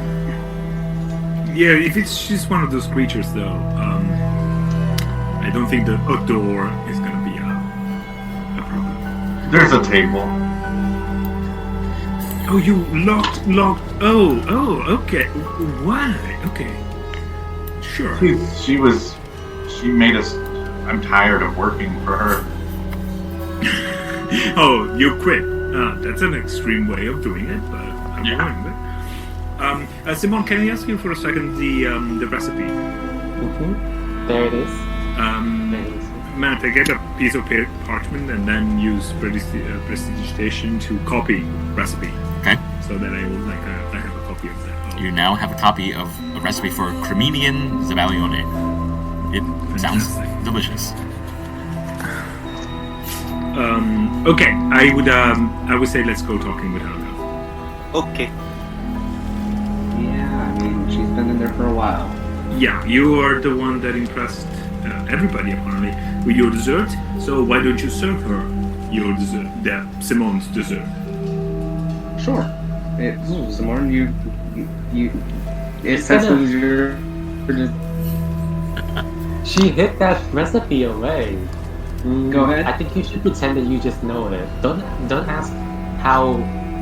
Just offer. Don't say that it's truth telling. Yeah. That's smart. Real smart. Wait a second, hold up. Wait a second. If it's her dessert, wouldn't she recognize it? I'm trying to. Yeah, as long as she. I'm trying to think here. If she eats it first. You could know a place's recipe without being from the place. I'm sure it's gonna be Alright, fine. well, You're convincing. Without thinking, he's gonna be like, just in case, but he's gonna materialize a stake using his packed weapon capability. Like a wooden stake. Wooden stake? Okay. Okay, well, you keep I that said hidden. just in- You I keep said that hidden just for in now, case. and we'll use it. All right, we're on the same page. All right, so I'm gonna take a little. Oh, let me think of a lie real quick. Hold up, and I jump up and down, and I'm just trying to think. All right, someone, where did you find this recipe? Where was it located? It was in her kitchen cabinet. Okay, was that locked? It was not, I believe. Okay, It was well just then hidden. that's It was great hidden, news. though. All right. So- I'm going to say that while. Go ahead. Sorry. Now, I was going to say, Edric, you might remember that you broke the lock when you put water in it. So that's the reason why. I did. Yeah. I did. So thank you for the reminder. All right. So I'm gonna say that while I was, trying to tidy up the cabinet, maybe would that work? No. I'm trying to think of a convincing lie. I'm gonna say. I'm just gonna go to the kitchen. I'm gonna move to the kitchen. Do I hear any banging or help or anything coming from there? Great question. Make. Are you putting your ear up on the door, or how far are you from the door? I'm going to approach the door. I'm going Okay. to be right near the door, near the table. Okay. That's also right behind you. Right behind Edric. Okay. Back. With his wooden stake. Okay. Edric, go ahead and make a perception check. Alright. See, Aramis is joining you in the kitchen as well. Alright, sure. Plus 3. Alright, so I got a 19. Edric, you hear some extremely nervous pacing back and forth behind the door, but no amount of pushing back against the door where your party has pushed the table in front of. You just hear pacing, which is you find unusual given it's so close to midnight. Helga is not asleep, or whoever's in there is not asleep. Okay, yeah, I do find that. Helga's not asleep. Alright, Thad, could you be a dear and move the table to the side for me? And we're gonna open the door and, well, actually, hold up. Stu, you don't have a stake, you don't have anything holding in your hands. Can you move the table to the side for me, please? Sure. Thank you. Alright. And is everyone in the room with us? Is anyone outside? I think I'm still in the main area, but I can come in. Okay. So once everybody's in the main room, Simone would also notice that everybody has gone to sleep in the main floor. Okay. Alright. I'm going to Matt, I open leave. the door. Sorry. With pastry in hand. Yeah, Mario, you're saying? I'm leaving the cat in the room Okay. because I'm expecting a second Strigoi, so the cat has to be on alert in case somebody else Okay. turns. So Aramis is a cat. I hope maybe you will come see it. The cat is currently not so far from where the couple is standing.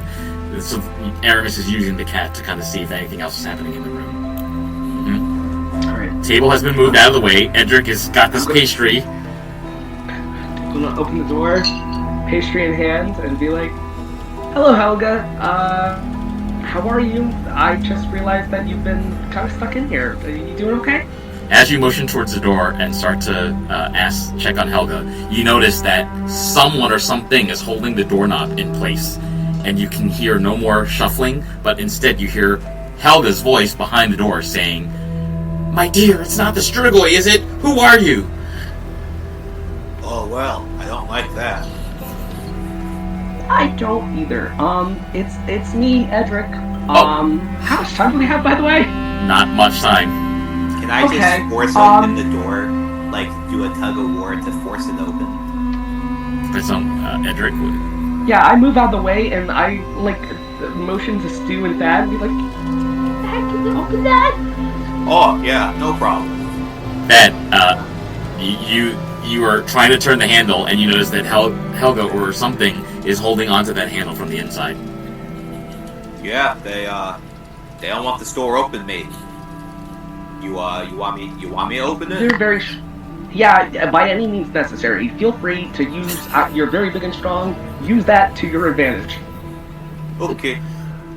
Then go ahead and make a strength. We're doing a contested strength, so go ahead and make a strength or athletics, actually. Make an athletics check, please. Athletics? Okay, Yep. hold on. That's 17. Helga somehow got a 23, which you find very unusual, because you cannot open the door. The door kind of rattles back and forth, and this frail-looking old lady is saying to you, "You can't come in! Who do you think the Strigoi are?" Well, I'm starting to think it's one of you, miss. Does it look like the doorknob is turning and it's more of a tug-of-war thing? It's more of a tug-of-war situation. Can I just look at the door and say, no, and like just throw my hand out and cast thaumaturgy?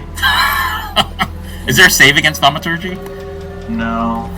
It says you instantaneously cause an unlocked door or window to fly open or slam shut. Well, it's not locked, it's more like she's holding the doorknob. So it's not, I don't know that we would call it an unlocked door. And if that doesn't work, I'm just gonna run at it. Okay, can you make an athletics check, please, Stu?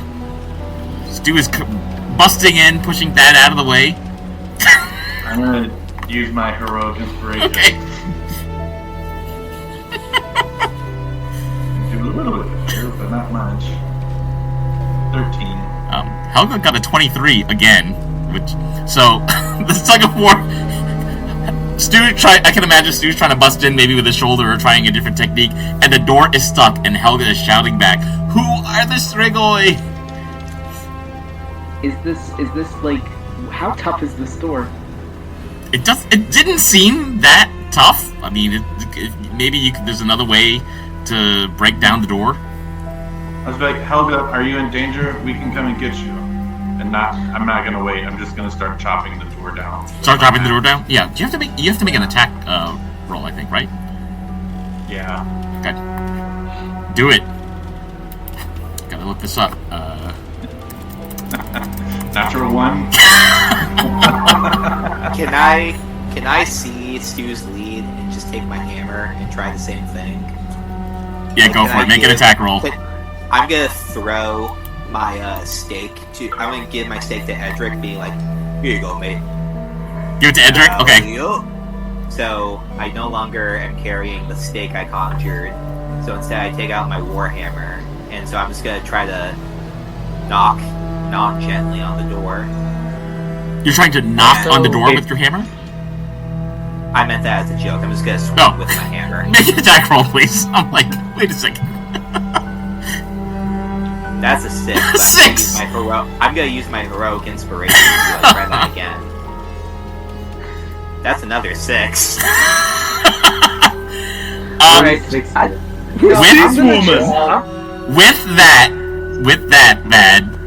that failed attempt, the door actually swings open, like Helga has let it go, and you don't actually see what looks like Helga standing there.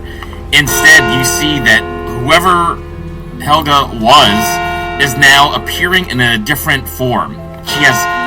She is like hovering now over the floor and is about six foot tall. She's showing a hideous grin, dripping with saliva and multiple rows of glistening teeth.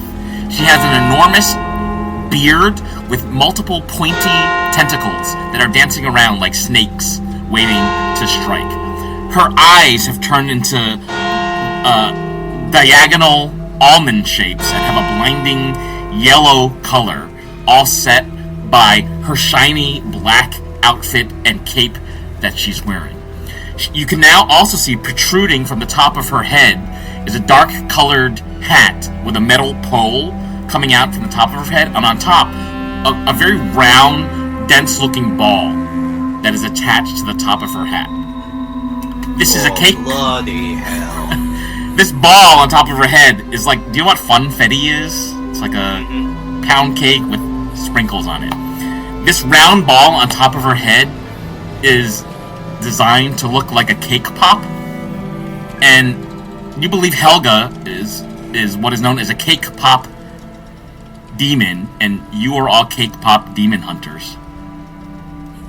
And it's at this moment that the scene totally changes, and you find yourselves outside in the center of the wheat and fennel farm as the wind begins to pick up and you see multiple demons appear.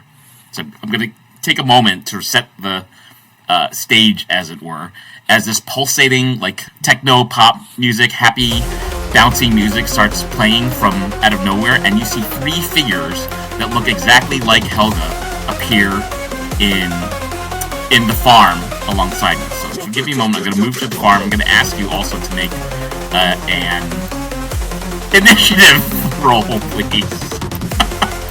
What's the word I'm looking for? I am not in the turn. Okay, go ahead and... I got 9. 9 total? Okay, I got you in there. Aramis, you're at an 11? 20. 20! Okay, let's reset that. And Stu is at a 12. And let's get Bad in there, too. Bad, what's your initiative? 6. 6. Okay, thank you. D&D Beyond is also not like me. Yeah. Simone, what's your initiative? I guess we found people. Oh, they found that. Yeah, honestly.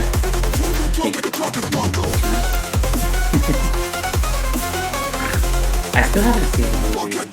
Neither have Me I. neither. 14. 14. The movie I thought was delightful. I've seen it. Let me describe for you what you see. The 5 of you now see yourselves in the rear of a wheat and fennel farm, along with what looks to be Helga in the form of a strigoi. And when you see her appear, her teeth dripping with saliva, 2 additional strigoi identical to her also appear, with same purple beards and sharp, pointy tentacles. The one thing that distinguishes these 3 creatures, apart from one another, is that they all are carrying some sort of trinket to let you know who they were. For example, the demon strigoi furthest to the left, which is what looked like Helga, is carrying a ladle in one of its arms. The one in the middle is wearing a pendant around its neck that resembles a wrestling trophy, which glistens in the midnight light as the creature sort of flexes its biceps to scare and intimidate the group. The last strigoi on the far right is carrying a bottle of liquor, as well as in their leather coat pocket what looks to be a couple of potions of some kind. So the strigoi are Helga, the halfling, Roscoe, and Gothamir. All 3 of them have these funky cake pop devices that are slowly rotating on their heads. It looks ridiculous, but this is a ridiculous scene. Aramis, Aramis is not first to act. The strigoi in the middle, who was the wrestler, is the first to act. I gotta pull up my stats. He has a bunch of movement. He only needs to get 10 feet away from somebody. So he's gonna move forward. 1, 2, 3, 4. 60 feet. He can go straight forward to Bad and strike Bad with his long glaive weapon. Try to stab Thad in the shoulder. That is a 7 to hit, which I think is gonna miss. This guy is gonna spin around with his tentacles and get a second attack, but the tentacles are gonna like almost leap out of its chin to try to bite Thad. And that is an 11 to hit, which I think is gonna miss. No, my AC is 18. Okay.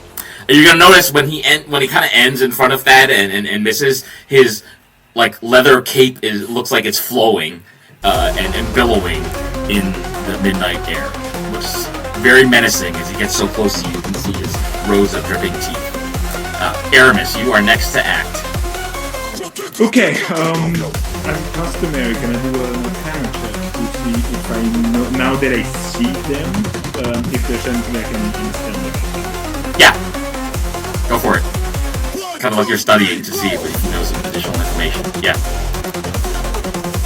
Yeah, 9. With a 9, not enough. You know these are terrible creatures that look quite powerful. Well, what I do is, of course, there's no time to dilly-dally. First of all, I cast Witch Bolt against the guy right in front of me, who I think is that the halfling? Correct, the halfling wrestler, now in the form of Strugoid. Correct. Okay, so I have I'm gonna try the Witch Bolt. That's a 17 hit. Okay. It does, but he gets a save against that. He does? What kind of spell is it? It's a Witch Bolt, so I have to roll, and if I pass his armor class, okay, he gets 2d12 lightning damage. Devil has advantage, so okay. He has advantage against that, so I think I need to roll. What stat does Witch Bolt? It's not a save. It's an attack roll. It's an attack. Oh, it's an attack roll. Okay. So if he passes the armor class, he should be hit. Yeah, the stat block says he has advantage against spells. Only the saves. So, like, if it's a dex save for fireball, we'd have advantage. And there's no save on this particular spell. No, it's like using a weapon. Okay. And 17 will hit. So tell us. Sorry about that. Tell us about the damage and where you hit this creature. Well, it's the first time actually I think I used it. We describe it as a beam of crackling energy. So I see them. I see that we've been, I assume, teleported here. Yes. And so the immediate reaction is, nope, you stay away from me. So it's basically energy lightning with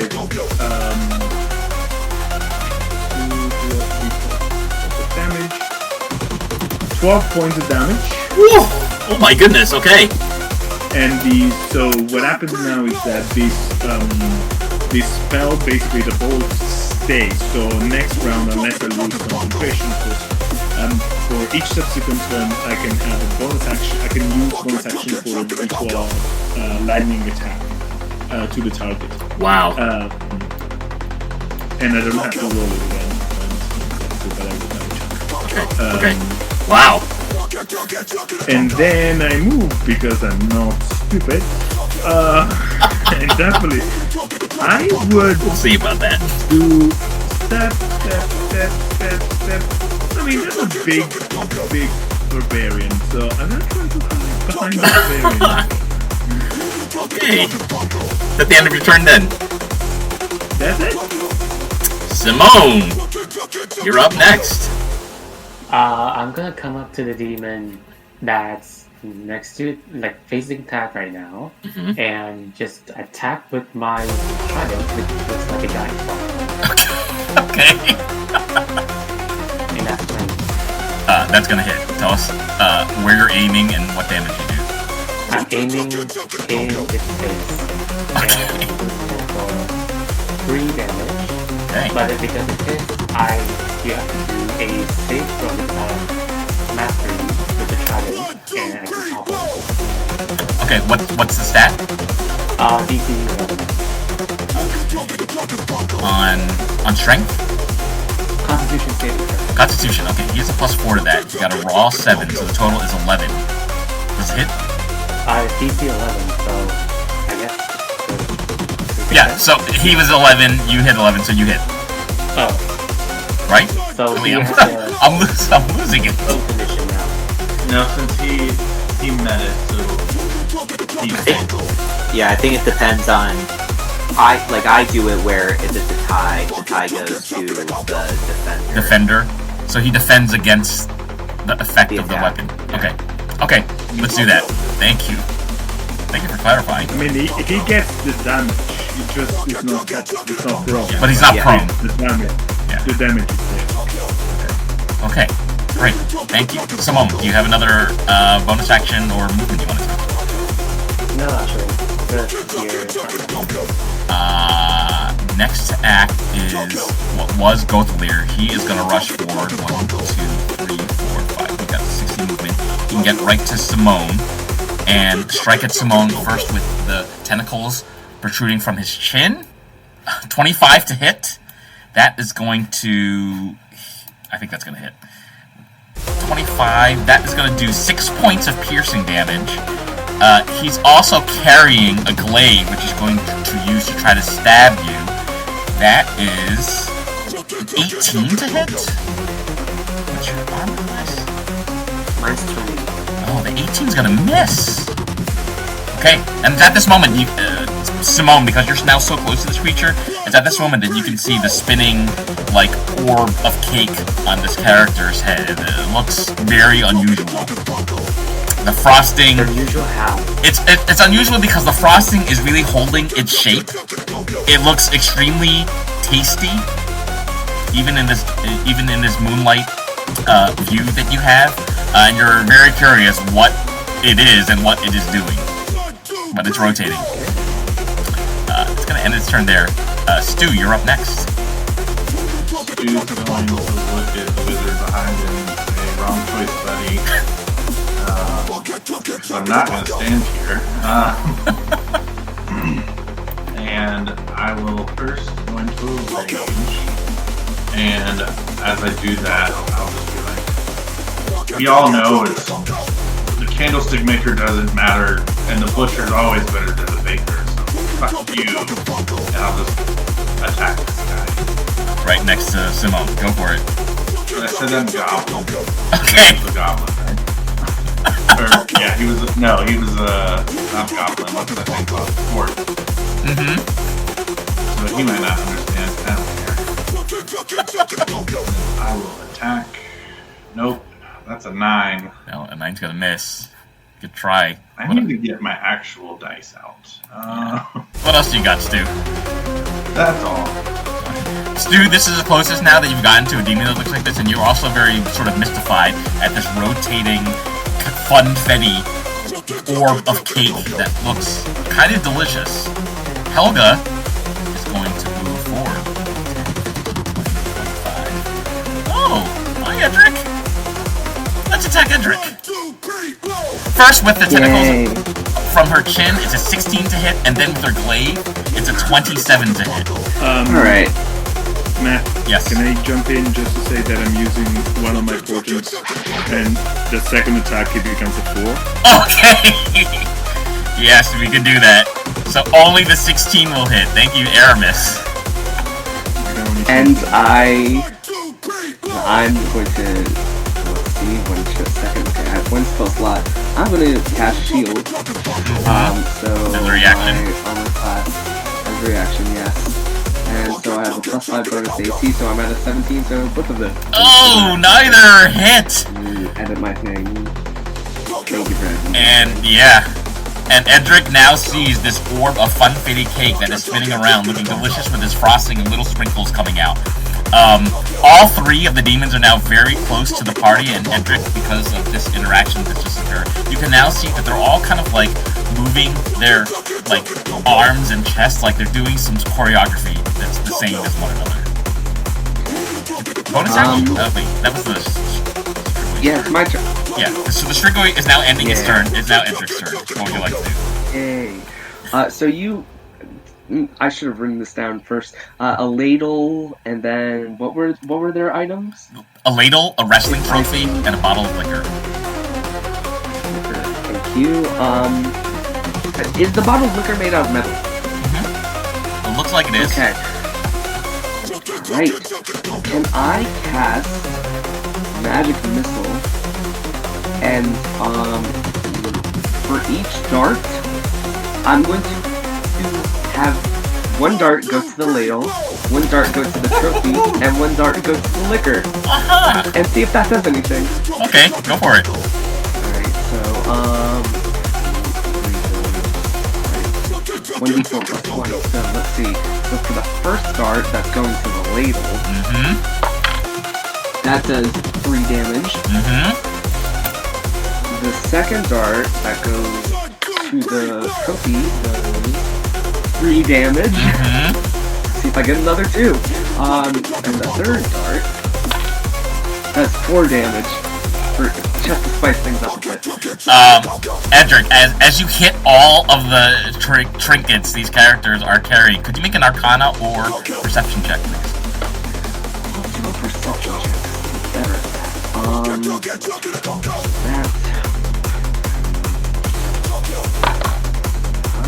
got 11 plus 3 equals 14. So Edric, when you strike all of these like little trinkets that they're wearing, you are learning that it is having some sort of impact on their ability to harm you and your party. You are somehow disrupting some of their magic properties that have emboldened them or empowered them to become Strigoi. Okay. Mm-hmm. I would also say with a 14, this makes you very curious, based on your interaction with that spinning dinner plate from before, that there could be something to do with these spinning cake pops that they're wearing on top of their heads. Okay. Alright, I shout to the rest of the group, some of them far away. I'm going to say, aim for their trinkets or the cake pops. And I end my turn. Dad, what are we doing? I scream back, by the way. Can we eat the cake pop? Dad's gonna scream back, got it! As a bonus action, I'm gonna make my hammer that I'm holding my pack weapon. So that means that it has my charisma instead of my strength. And so you see my hammer just unknowingly, I'm not paying attention, just it alights in with a black crackle of flame. And so I'm gonna aim at the cake pop to be. Well, first I'm gonna move 5 feet to be closer to Simone. Okay. And then I'm gonna swing at the cake pop at the halfling who tried to attack me. Okay. Go for it. That's a 9. That misses. The 9 is gonna miss, unfortunately. Yeah, he's able to like swing his whole body in the cake pop so that your weapon avoids contact. And that's my turn. Right. So all of you are now noticing as we start the second turn that these 3 characters are doing that funny jumping jack choreography that you saw those moldy creatures doing earlier this day. But you are noticing, as they're trying to act out this jumping jack choreography, they look pained. They look like they can't quite commit to the entire action of stretching out their arms. And it's like it hurts for them to do it. And they're letting out this gurgling. Like every time they try to extend their arms, it's like it looks like it's painful to them in a way that you haven't seen before. So maybe something's working.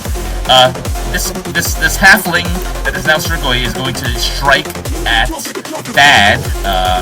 First with the little tentacles are going to try to bite at Thad. That's a 15 to hit, and also a 15 with its glade. It's going to try to poke at Thad. I think they're both going to miss. I duck the blade and I carry the chin with my puzzle shield. Nice, well done, Thad. Well done, Thad. This thing is then gonna move 5 feet forward, so it's in between. So Edric can't see Thad directly now. The demon is standing in between Edric and Thad. That's end its turn there. Aramis. Aramis is currently in the corner of the farm. What would you like to do? I'm very comfortable in that corner of the farm. After what Edric said, I do exactly what he did. Magic missiles against the 3 different trinkets. Okay, go for it. And so that is damage.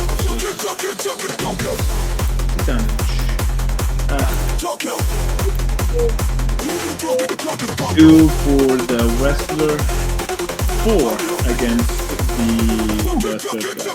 Okay. 2 for the wrestler, 4 against the last guy. Now, how many against the first guy? 2, and 4. Okay. Could you also make an Arcana or Perception check after you strike them with your magic missile? I will do an Arcana check.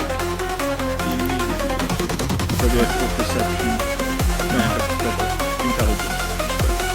Woo! 22. Alright, Aramis, you believe you have discovered that this trinket has the power to summon more moldy creatures to then attack you. So you feel like you need to continue striking against these trinkets to prevent them from bringing in more allies. So because Edric did that in the first round, and you're now doing this a couple seconds later, you think this is why this will help contain the number of enemies that are on the field. And I yelled at, wait, the trinkets that they have, they can call more people, so either destroy the trinkets or you take them. And with my bonus action, I reanimate my witch bolt, which does another damage against the guy that I hurt earlier. Okay. And it again. Okay. The damage. It's 10 points of damage. Ow! And As my concentration. Aramis, the 10 points of damage, you are noticing the spinning cake is starting to slow down as you strike this demon with your witch ball. Yeah. I don't do anything else. I'm very comfortable.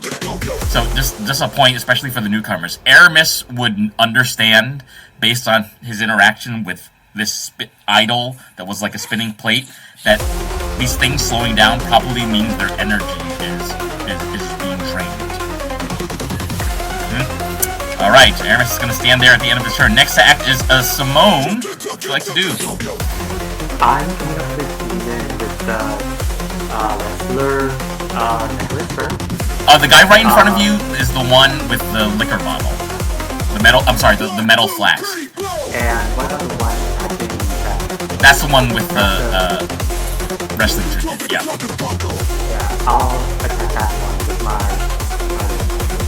Oh, because you can reach over Thad? Well, I have a 20 feet range for that, so... it can work. I like to imagine it's like you do like a little like Yoda jump. Yeah. Or like... yeah. Let's do it. What do you get? I got a 12. So you get dangerously close to striking with your weapon into the neck of this enemy, and as you retract it, it kind of gets caught up a little bit in its cape before you're able to withdraw your weapon, but it does not land. Is that the end of your turn? Yeah, I think I should stay. Well, actually I'm gonna use second will. Second win. Okay. Okay. Can I heal myself up to full health? To full health. Okay. Think that's the end of your turn? Okay. The next to act is this demon that's standing in between three members of the party. He's gonna take his leather cape and kind of flourish it in front of you as he moves forward to stab Simone with its tentacles in its beard. That's gonna be a 12 to hit, which I think will miss. He will then, as he's kind of spinning around with his leather cape, try to pierce at Simone with its glaive. That is a 22 to hit. A 22 will hit. And the glaive will do 8 points of slashing damage on Simone. As a reaction, because I'm within 5 feet of Simone, my fighting style is interception, so I'm going to use my shield to reduce the amount of damage taken. So it's nice. plus proficiency plus. Thank you. So that's a plus 2. So it's going to be a D10 plus 2. So it's going to reduce it by 6 as I managed to clink some of it with my buckler shield. Nice. So instead of 8, it's only going to do 2 points of slashing damage on Simone. Well done. That's bad. It's going to end its turn there, and you can see it's looking down at this metal flask that is smarting with the magic missile energy that was pulsating from earlier. Yeah, well done. Next to act this round is Stew Pot. Stew? I will try to hit it again. You can try.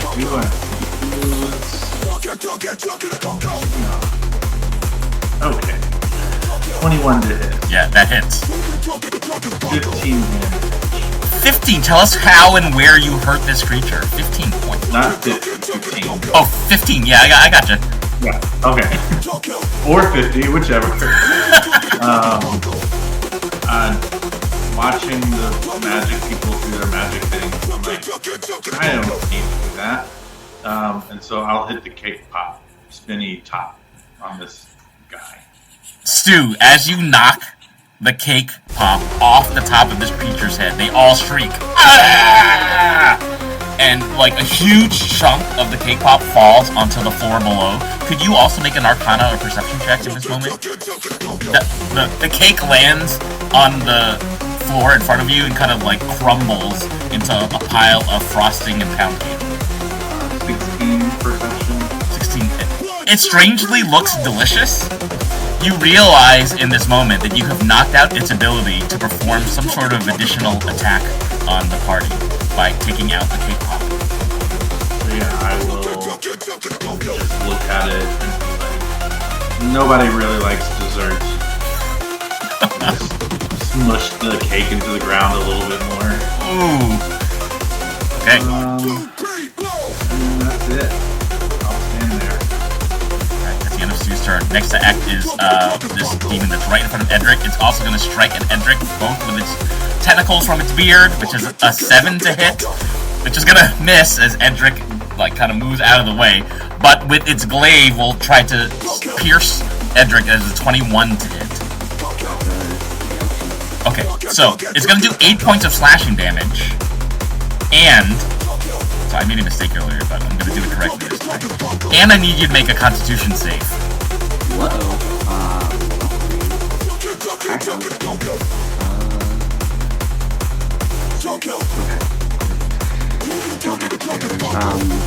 that, but I do have a +4. 16 total. Ooh, 16 is enough. Could you also make an additional Arcana or Perception check? That is enough. Alright. Perception it is. You know, let me... That die's been rolling well, but you know... Sorry. There we go. Okay. +3. 13. 13. With the 13, it's enough to understand that the way that this creature is attacking you, and you successfully saving against its additional property, this additional property would cause you to take additional sort of necrotic or magical damage every round, but you were able to prevent that from happening, which tells you this glaive has some additional property that's very harmful to the party. Good to know. And that's 8 points of damage, so Edric is hurt! Edric, go ahead! I'm going to cast all out spell slots, so you know what that means. It's Sniper, Eldritch Blast. And I'll get +5. So I'm going to roll my d20 to hit, and I'm going to hit the one that just tried to attack me. Okay, the one right in front of you. One that looks very healthy. Yeah. 15 plus 5 is dirty 20. It hits. Tell us how and where, how you hit it and how much damage you do. Alright, I'm going to hit it in the... Who is this again? Was this Helga? This is Helga. It was Helga, yeah. Alright, I'm going to aim for the ladle. And I'm going to do 5 points of damage to that ladle, please. And it's 4 damage if that matters. Yeah. The ladle sparkles with the magical energy. As you can see, she's like, ah! She is not very happy about this. That's the end of your turn? Yes. Okay, I was looking at my bonus actions. Anyway, I don't do any bonus actions this time. Okay, we're gonna go to Thad next. Thad is gonna take Stu's example of being like, well, you're magic either. As he's gonna just try to do a hop and try to do a clean swing down with his hammer on what was the wrestler aiming for the big pop. Nice. Again. Nice. A 14 misses. Oh no, a 14 connects, and you strike the cake pop. Let's go. Yes. That is 6 points of... That's 6 points of bludgeoning damage. However, as a bonus action, I am going to, because I hit it, I am going to use my Divine Smite. And so, question, is this a undead or a fiend? Yes, it is.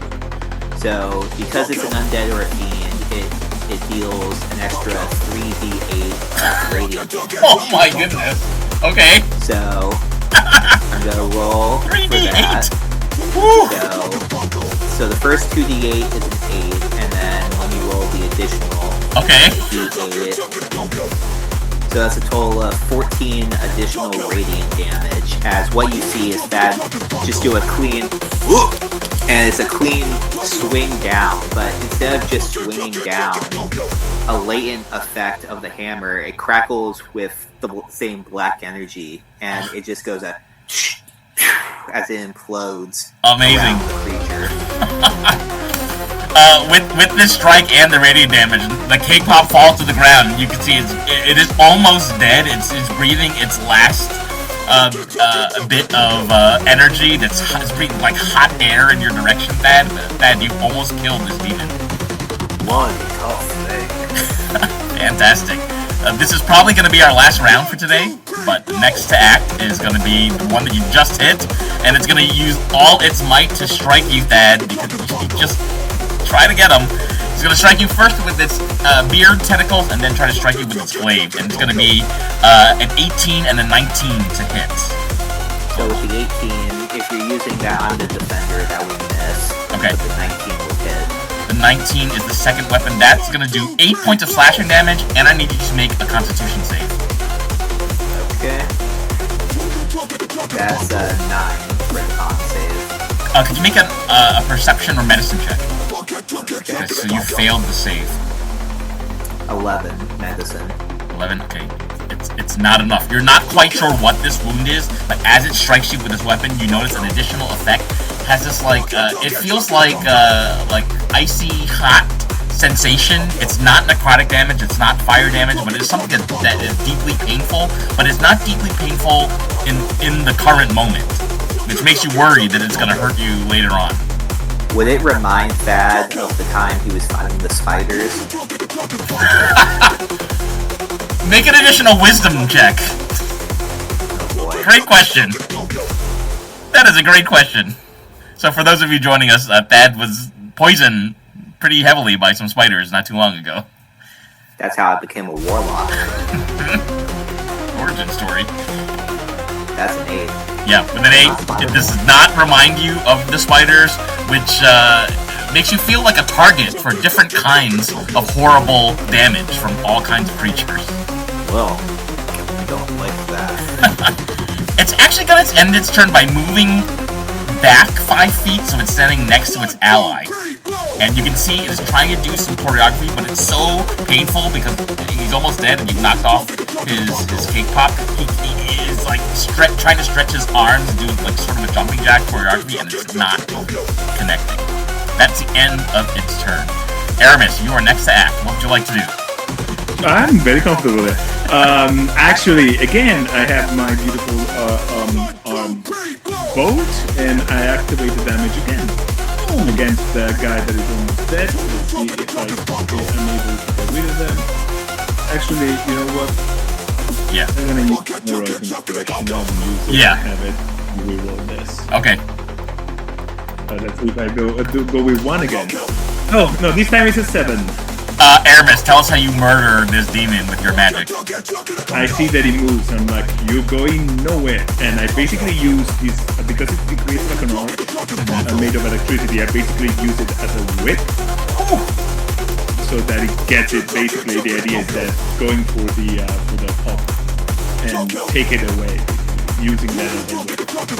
Electric whip. To get rid of it. Wow. This electric whip connects, and as you connect, you notice it electrifies the remaining cake that's lying on the ground, kind of singeing it slightly. So the top layer of frosting is almost looking like a creme brulee. It weirdly looks delicious. These crumbly pieces of pound cake and frosting on the ground. Delicious. That was my bonus action. So at this point, the spell ends. Okay. And so the electricity wanes, and at this point, I go with the magic missiles again. All 3 darts though against the one next to Edric because Edric is fighting. Okay, go for it. And what is it? So it's damage 3 times. It's 2 plus 3 plus 2, so it's 7 points of damage. Again, aiming at the case. I'm sorry. Which one did you say? The trinket. Okay. Yeah. So you can all see, especially Edric, because Edric is so close. You can see these like sparks coming off of the trinket, and you see it is also trying to do that choreography, and it is very it's letting out like grunts of pain as it is trying to stretch out. So yeah, you've clearly done something, Aramis. Well done. Simone, you're up next. You've got one demon standing in front of you. I go for its metal shot. Okay. That is, it's a 22 hit. 22 hits, yes. And for 4 points of damage, and you have to make the con saving or dead. And I'm going to impose disadvantage. Okay, so it's going to take it as flat. It got a 22, even with disadvantage, because it becomes flat, because he has advantage, actually. Yeah, if it has advantage against that, and you have disadvantage, it's just a flat roll of whatever it gets. Should I spend it then? It already happened. You got any more moves? Bonus action? No, that's it for me. The character that you just hit is going to whip around its cape and try to hit you again. First with its tentacles, and then with its blade. And he's aiming at Simone. Why does it keep aiming? It's a 15 on the first one and a 27 on the second one. The second one is Interception. Oh, interception again. Oh, what happens? So that's just a reaction. So it's the same thing. So it's gonna be a reduction by D10 plus 2. Okay, go ahead and roll, and I'll also roll, and then I'll subtract the damage. It is reduced by 3 this time. Oh no! That means it doesn't actually hurt you, so because it's gonna go to 0. Thank you, Thad. Well done, Thad. That was a good reaction. I think that's the end of its turn. Stu, what would you like to do? You're standing next to a failed attempt. The cake pop is gone. Yes. Completely. For that guy, yes. The only one with a cake pop still left in its head is the one next to Edric.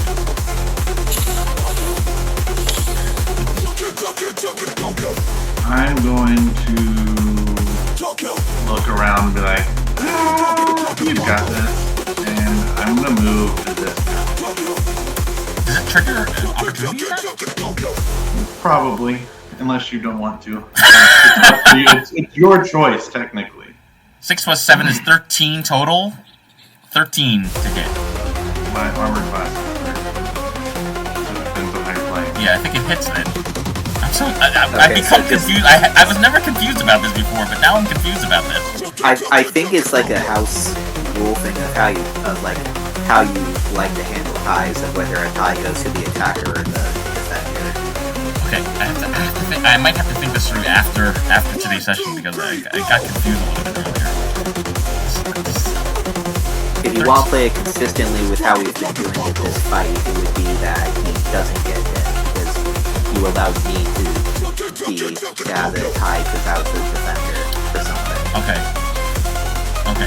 I gotta remind myself to think about this, because this is not how I've ruled it before, but just for today, because we're running out of time, to be consistent, let's say that...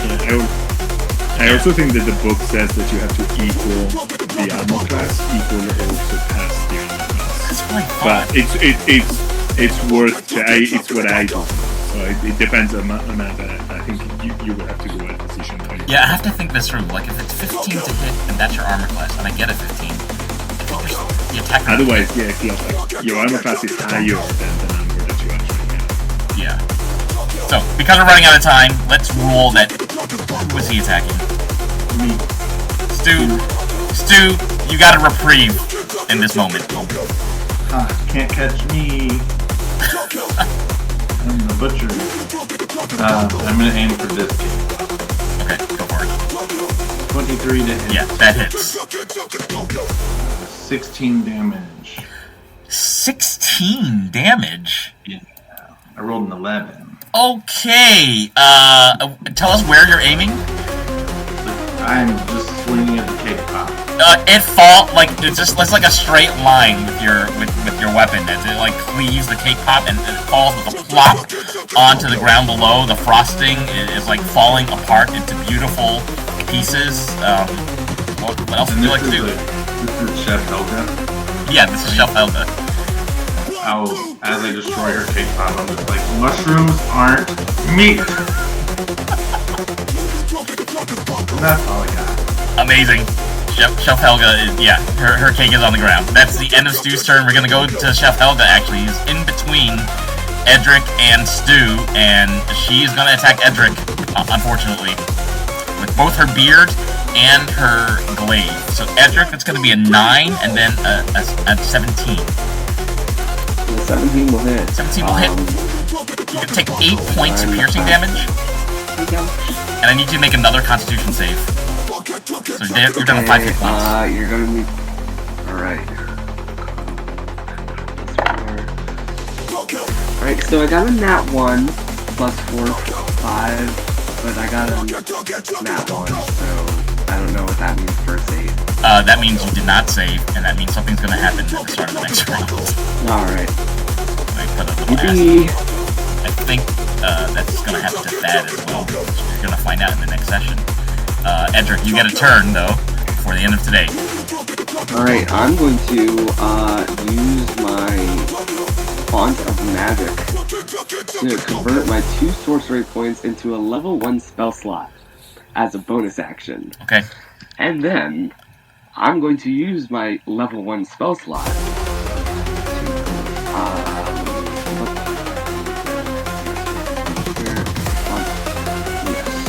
Font of Magic.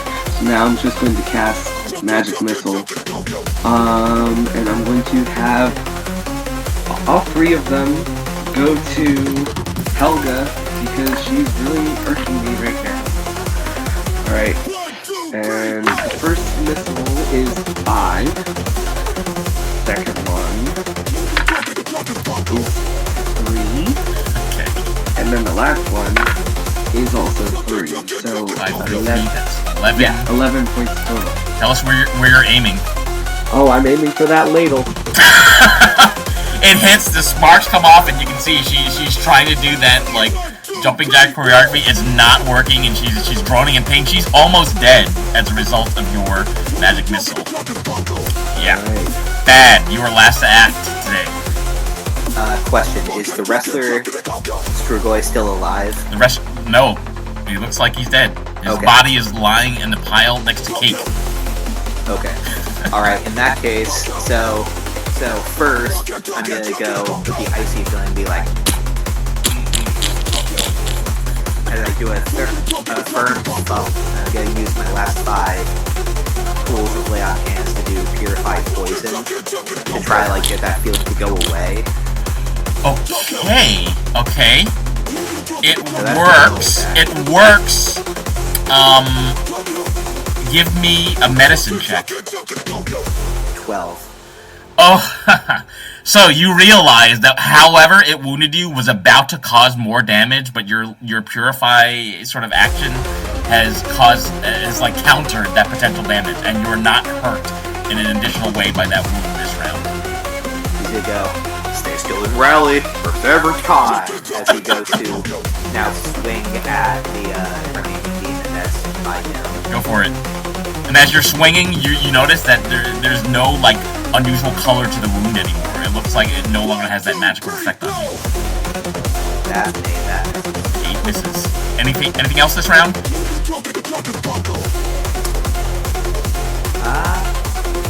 No. Okay. Before we conclude today, one thing that you're all going to notice at the start of this round is Edric's wound has changed to a really dark, blackish green color, almost like the same color as the leather capes that these characters are wearing. And Edric, you're going to take 5 points of damage, causing you to fall unconscious, I believe. Uh-oh. And that's where we're going to pick up next time. Alright. Oh boy. I feel like I need to wait to give experience points until after this battle. So we'll do that. Good seeing everybody. I hope you had fun. Oh my goodness. Thank you. Absolutely. Yeah, Thank more you all, cake guys. next time. Enjoy the rest of your weekend, and we will be in touch. See you, everybody. Bye-bye. Ciao.